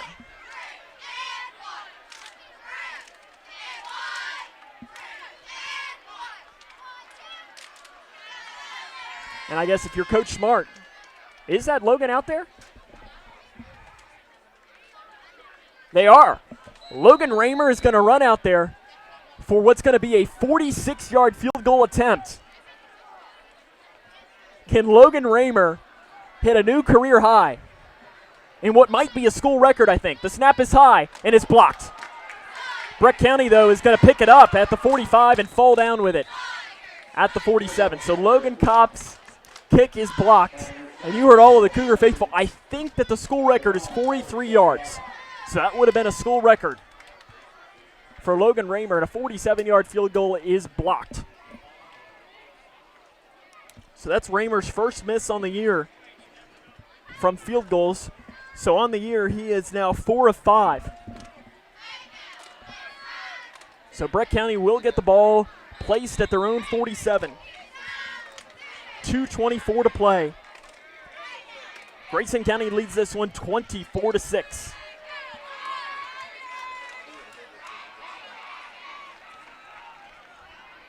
Shotgun formation for Dow.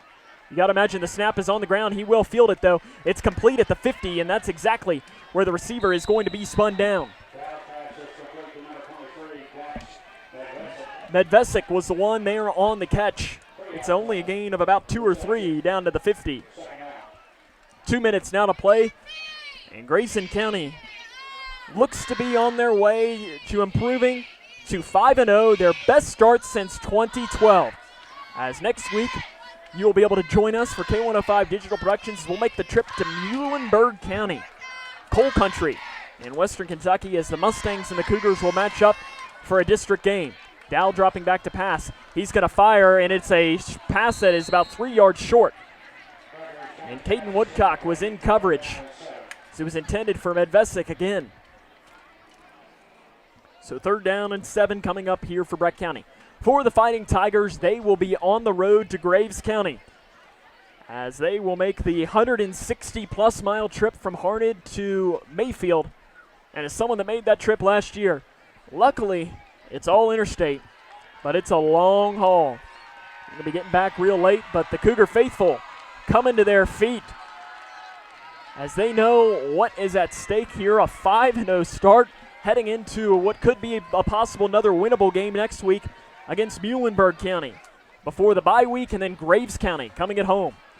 Dow, 3-step drop, rolls out to his right. He fires over the middle. It is complete at about the 45, and that's exactly where he's going to be brought down. Medvesic was the one in there. He'll pick up 5. That'll bring up 4th down and 3.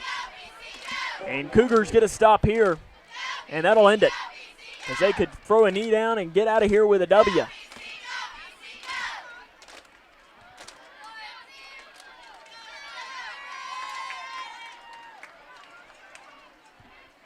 Trips here to the near side, one wide receiver out to the far. Dropping back to pass over the middle, it is complete. He's across the 40, across the 35, down inside the 30 is Medvesic, and he's going to be brought down at about the 26. So our game will continue, a 19-yard pickup.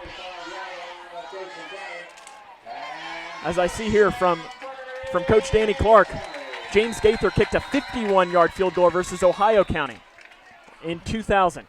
So that is the school record. So thanks to Coach Danny Clark, who is watching or listening with us, as we want to appreciate him for letting us know that, as I wasn't sure. I thought Don had told me that the record was 43. So that must mean that the illustrious sports writer Don Brown has lied to me. So we might have to confront him after this game and ask him why he was lying. But thanks to Coach Clark, as he's going to have a good baseball team this year. In fact, Breck County, Grayson County was how the season ended last year, and it was that close from maybe the Cougars knocking out Breck County, but Breck County had a great season. Final 4 of the state. I think they lost to the eventual state champion Tates Creek. So I'm looking at Chase Blaine, our director here today, as he is a manager for the baseball team. So he's kind of a big deal, right? So here comes 1st down and 10 for Breck County. The whistle is blown from the 26, and full start. As Cade Casey got a little bit of a quick start there. Back to the 31, and the Cougar faithful coming to their feet again, jumping up and down. The Grayson County Cougars are going to open up this year with a record of 5-0, their best start since 2012.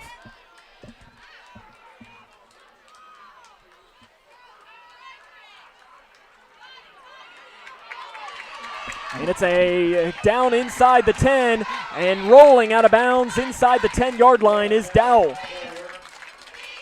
43 seconds to play is when he runs out of bounds. Where will they place this? Down to the 8. Big pickup there by Breck County.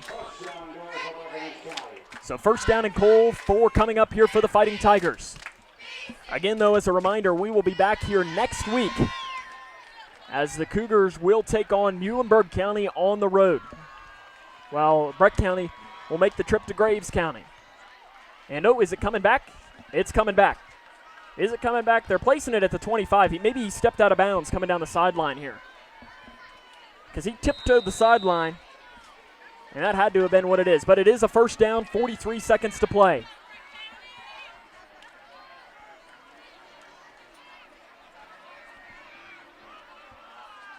Shotgun formation. He's going to fire one into the end zone, and it is caught. Touchdown, Breck County. With 36 seconds left. Medvesic is the one in there. It's a 25-yard touchdown from Dowell to Medvesic.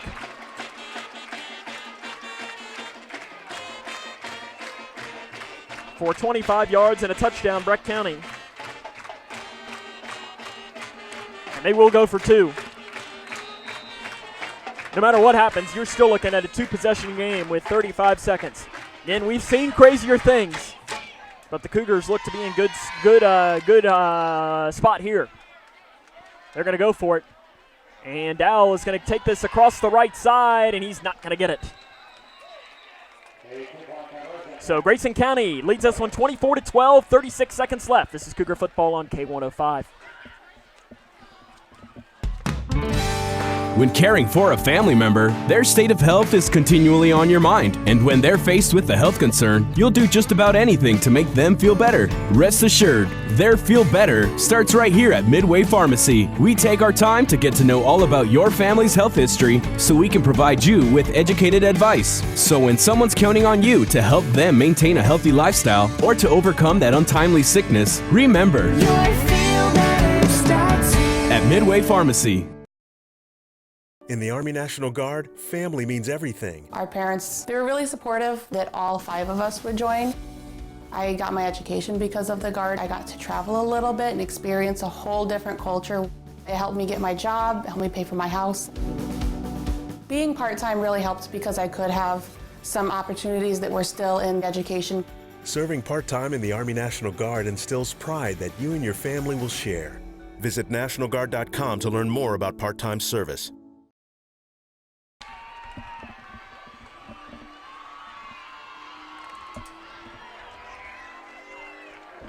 Breck County will presumably try an onside kick here. The Cougars recover it and it's over. Even if they don't, it's probably over. The onside kick coming. On the ground, they're going to kick it at a line drive, and falling down on top of it is Grayson County, and the Cougars are going to win this one by a final score of 24-12. 33 seconds to play here in this game.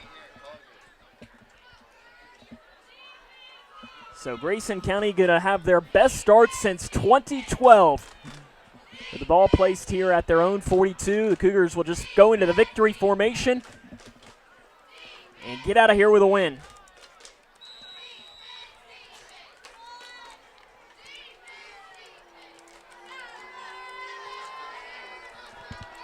So, well, doesn't look like they're going in the victory formation here.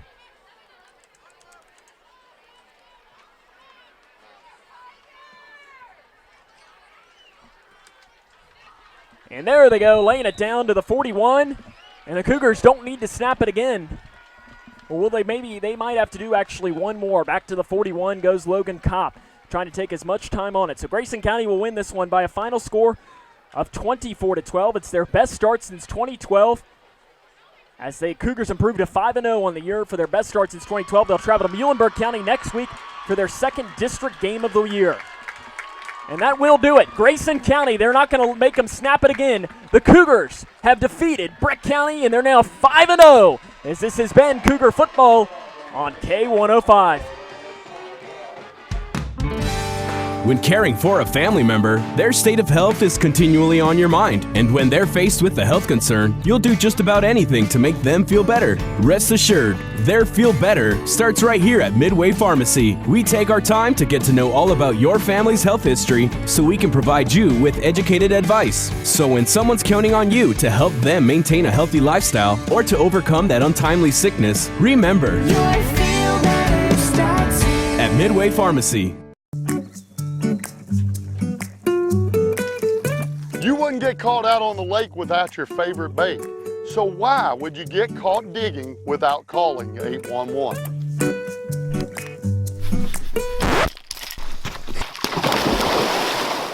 Are you getting ready to start your own digging project? Be sure to call 811 and get your underground utilities located. It's the law and it's free. Here, try this. My part-time service in the Army National Guard makes it possible for me to be more for the community I call home. I'm a better neighbor because my service has taught me how important it is to be a team player. My training helps me in my classes when I must give attention to detail to the task at hand. My service in the Army National Guard allows me to keep my community and those I care about safe from threats. Learn more about how you too can live and serve part-time close to home by visiting nationalguard.com. It's one of the interesting things about farming is that probably no 2 days are exactly the same. The day-to-day things are not chores to us. They're work sometimes, but yet in the long run, they're things that we are very passionate about doing on a daily basis. We're a part of providing a quality product to our urban neighbors. From our hands to yours. We are Kentucky beef producers, helping to feed Kentucky. Kentucky farm families. Feeding Kentucky. Feeding the world. Living in your ideal home, or is it still a dream? Future Designs Building Materials can help you turn your dreams into reality with atrium windows that will make the sun look brighter, roofing material that will keep your home protected year-round, and decking material for that perfect barbecue setting. Now is the perfect time to get your home improvement project off the ground. Got questions? Future Designs Building Materials can help with all your lumber and home improvement questions. Visit Future Designs Building Materials on Quarry Road in Litchfield or fdbm.net. When you or a loved one is ready to seek help for a drug addiction, don't let the moment pass. Instead of wasting precious time searching the internet and spending hours on the phone, you can find help now. Because the keys to finding treatment are right at your fingertips. Go online to findhelpnowky.org. Answer 5 optional questions, and in less than a minute, get a list of every Kentucky-based treatment provider accepting clients. Findhelpnowky.org. Finding addiction treatment is easier than ever. In the Army National Guard, family means everything. Our parents, they were really supportive that all 5 of us would join. I got my education because of the Guard. I got to travel a little bit and experience a whole different culture. It helped me get my job, helped me pay for my house. Being part-time really helped because I could have some opportunities that were still in education. Serving part-time in the Army National Guard instills pride that you and your family will share. Visit nationalguard.com to learn more about part-time service. That is a pretty good breakfast. Not hungry. No? Why not? What's up? Kath and I knew that Jenny'd been partying a bit. Found out she tried heroin.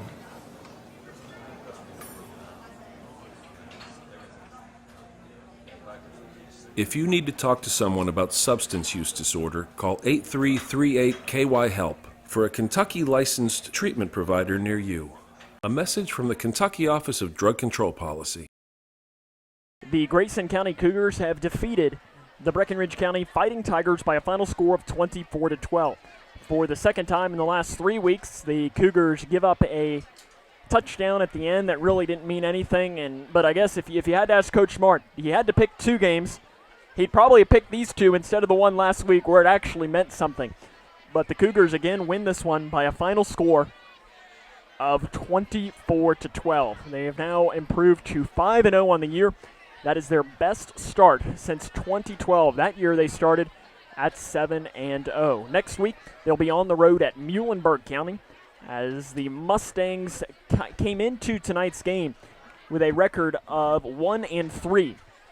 I'm not sure, I haven't seen any score updates from them here tonight so far, but it'll be something that we'll keep an eye on, and if we're here tonight and we hear one, we'll be sure to bring it to you. As Grayson County, again at Muhlenberg County next week, well, the Fighting Tigers will make the trip over to Graves County for a matchup against the Eagles 1 week from tonight, as they get to make the long trip to Mayfield before coming home, hopefully for them, with a W, and that'd make things a little bit more interesting for Grayson County. But now Grayson County on top of the district standings, tied with Owensboro right now, and technically you could even give the Cougars first place right now technically in the district because they're undefeated while Owensboro has one loss on the year. So they're breaking the huddle right now on the field after picking up the win here tonight by a final score of 24-12.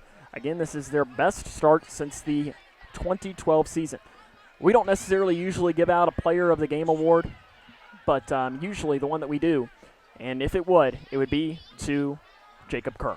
We'll come back and hopefully talk to the head coach of the Cougars, Ed Smart, as this is Cougar Football on K105. Living in your ideal home, or is it still a dream? Future Designs Building Materials can help you turn your dreams into reality with atrium windows that will make the sun look brighter, roofing material that will keep your home protected year-round, and decking material for that perfect barbecue setting. Now is the perfect time to get your home improvement project off the ground.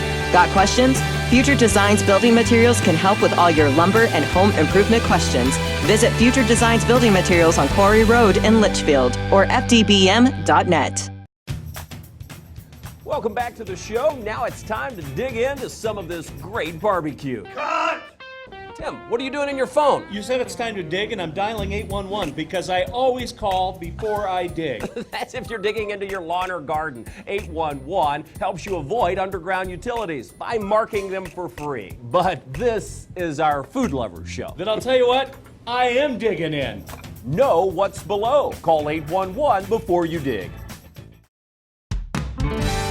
When caring for a family member, their state of health is continually on your mind. And when they're faced with a health concern, you'll do just about anything to make them feel better. Rest assured, their feel better starts right here at Midway Pharmacy. We take our time to get to know all about your family's health history so we can provide you with educated advice. So when someone's counting on you to help them maintain a healthy lifestyle or to overcome that untimely sickness, remember, your feel better starts here at Midway Pharmacy.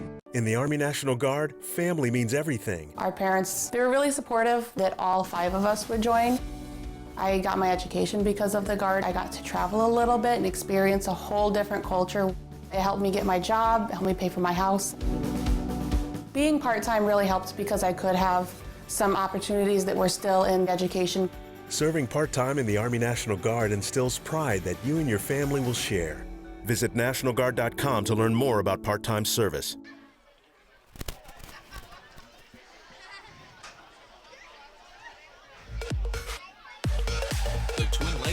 Mix.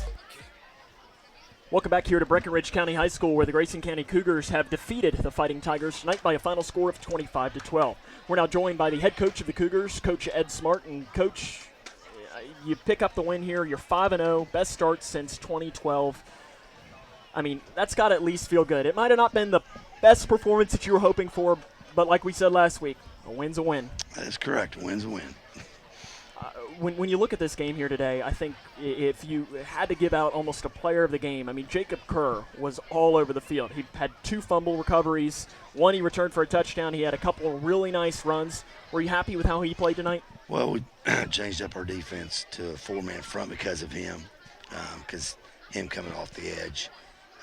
We had him last couple of weeks out as an outside linebacker. He just wasn't as aggressive, so it's kind of why we made that move. And he made our front. I thought our front 6 on defense played really, really well.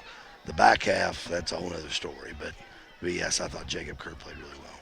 You look at one of the big plays, I think, in this game, what really kind of got the ball moving for you was when it was 3rd down and 23, 22, something like that, and Logan was able to scramble and pick up that 1st down. Yeah, I thought that was a big play because, again, we're not much on throwing. And, but Logan made a play and kind of got in the open and got his 1st down. I thought that was a big play. You came into this game, Breck County was averaging, only giving up less than 40 yards a game on defense. And I know that stats can sometimes be misleading at times, but you at least had some success moving that ball, because I thought Breck County's front, like you said, your front six played well. I thought Breck County's did as well. They did. They did. We had some 3 and outs and some negative plays. I mean, I thought their front did a good job on us, and I thought the second half we made a couple adjustments as far as some plays and our counter play, and that kind of broke some long runs for Kerr and for Cobb. So I thought that was a big difference. One of the things that has kind of hurt you guys the past couple of weeks has been turnovers. You've had negative turnover margins. Tonight you're +4. Yeah, I thought that was the difference. About that. No, when I was talking to Coach Morgan on the headphones, that's there toward the end. I said I thought that was the difference, because you take, the one Tom's picks up, the fumble that we stopped to drive, Kerr's pick up and score, the kickoff that we got, they fumbled. So, I thought all those things were a factor, because I think if you take those away, I think it's a different score. Looking ahead to next week, you got Muhlenberg County. It was a team last year that I think you could probably say was similar to almost like last week against Fort Campbell, where you won, but it wasn't necessarily your greatest performance in the world. I know at the time Q didn't have his best game. What do you really know about that team? I know that they have their quarterback back. Yeah, I mean, they're going to – here's the thing I told our kids. What's really bothering me is I feel like, Edmonton, I thought we started playing really well, okay? And it's kind of like I went to church on Sunday, and a guy at church was at our game last week, and his wife couldn't understand why I was mad. Well, you won. I don't understand why he's mad. And tried to explain to her, well, it's because we didn't get better. And so tonight, I don't think we got better either. And the problem I'm concerned about is our next 5 opponents are better than our first 5 opponents by far. And so, that's what I told our kids. If we don't fix some things, we're going to go 5-5. And as happy as we are now, to lose your last 5 games, you're going to be pretty miserable. And we've got to fix some things. And, you said it, we took care of the ball a little bit better, but we're still up front. We didn't dominate like we did at Edmonton, running the ball. Our secondary, clearly, we have some – I got to try to fix something. We're just not getting it done back there. So we got some big things we got to fix. And so when you talk about Muhlenberg, the quarterback runs hard. He throws it well. They run the option. I'm curious to see their score with Ohio tonight. That's a big game. I haven't seen one that pops up yet. It'll be a big game. And you said it last year. We didn't play very well. Honestly, if we didn't have Q last year, they'd have beat us. And so it's kind of like – I think Q had the 90-something yard run in that game, Yeah, I mean, and so it's like we came here to Breck. Breck, thought they were 30 points better than us. And they thought, if you take Q out of the equation, we can beat you. And that's how everybody looks at us now. You don't have Q. So, and clearly – we miss him just because that he could, go on anybody. And, if a play broke down, Q could just make something happen. And we don't have that kind of athlete right now. So we have to do things better. But honestly, I'm more disappointed in our defense, because we give up 2 big, long touchdown passes, and that just should never happen. Coach, good luck, and we'll see you next week. All right, thank you all. We'll have more here on the Locker Room Show coming up after this. At the core, most any farm is a family, and I'm proud to work with my family every day. It's hard to explain if you haven't experienced it, but farming is not just a living, it is a lifestyle. You've got to love what you do. I love farming. I think a lot of people are very happy to know that neighbors, people like us, are the ones raising their food. And we want our neighbors to enjoy the same product that we serve to our family. Kentucky Farm Families. Feeding Kentucky. Feeding the world. Nice pool, lady. What are you doing? Oh, just giving you a taste of what it's like for us fish. Well, what do you mean? You people throw all this stuff on the ground, and it washes down the storm drain right into my pool. Ew, yourself. Don't just squawk about it. Stop it before us fish have to take matters into our own hands. Flippers. Help keep Kentucky's waterways cleaner by keeping trash off the ground. Visit our website to find out how you can help. When you or a loved one is ready to seek help for a drug addiction, don't let the moment pass. Instead of wasting precious time searching the internet and spending hours on the phone, you can find help now.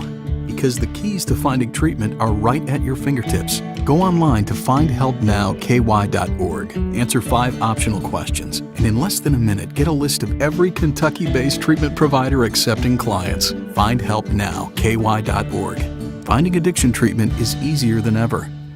Living in your ideal home, or is it still a dream? Future Designs Building Materials can help you turn your dreams into reality with atrium windows that will make the sun look brighter, roofing material that will keep your home protected year-round, and decking material for that perfect barbecue setting. Now is the perfect time to get your home improvement project off the ground. Got questions? Future Designs Building Materials can help with all your lumber and home improvement questions. Visit Future Designs Building Materials on Quarry Road in Litchfield or fdbm.net.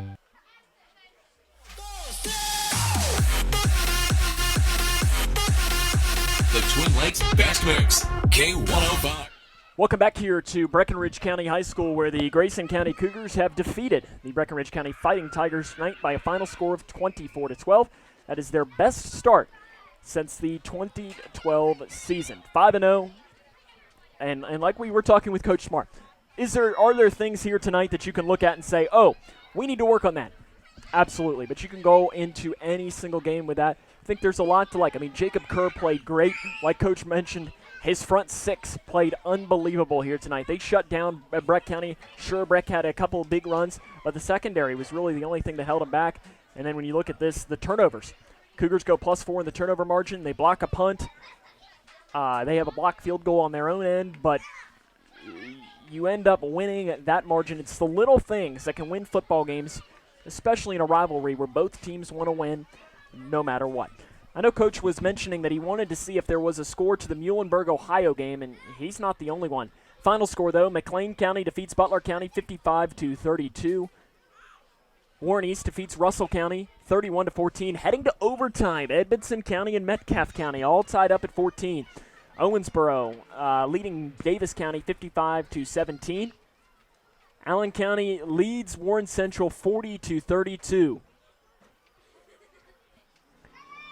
And that's really all of the scores I have. I don't have any. I haven't seen anything for that Ohio score. Let's see if I can't bring that to you, because that's one that I think everybody really is curious about, because that'll really let you know on how good Ohio County might be. I know that they have, this player that you might have heard of. His name's Q McHenry. He's pretty decent. He's pretty good, and now Ohio County has him, and the Q effect is big in that game, and Grayson County will be seeing Ohio County coming up here in a couple of weeks on October the 18th. So it'll be Q's return to Litchfield for a big game with that. Let's see if I can't see a score, though. And there's nothing to bring you. The game was at Ohio County, so who knows really what it was. But our final score again here tonight was Grayson County 24 and Breck County 12. So it's a 12-point victory. The Cougars are now 5-0 on the year.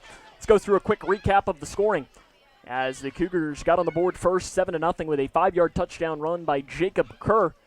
Kerr then just about a minute later had a scoop and score 10 yards out, a fumble return for a touchdown, and that made our score at 14-0. Breck County, though, had a big answer, a 33-yard touchdown pass from Dow to Medvesic, and it was 14-6. That score held us into the half. Into the second half, punts galore in the third quarter, except for one drive. That's Hunter Gibson go off the right edge and take one into the end zone for a 4-yard touchdown run with 6 minutes and 16 seconds to play in the third quarter. And the Cougars had themselves a 21-6 lead. After a Breck County fumble, the Cougars took a 9-play drive that ended with a 21-yard Logan Raymer field goal with 4 minutes and 33 seconds to play in the game that gave the Cougars the 24-6 lead. With 33 seconds left, Dowell found Medvesic for a 25-yard touchdown. The 2-point conversion was no good, and that is how we got to our final score of 24-12. I want to thank our K105 Digital Productions crew here tonight for all of their hard work, as we had Anna Davis, Cody Brock, and our director was Chase Blaine. So on a night where the Grayson County Cougars have improved to 5-0 on the year, their best start since 2012, with a 24-12 victory, this is Sam Gormley saying, so long, everyone.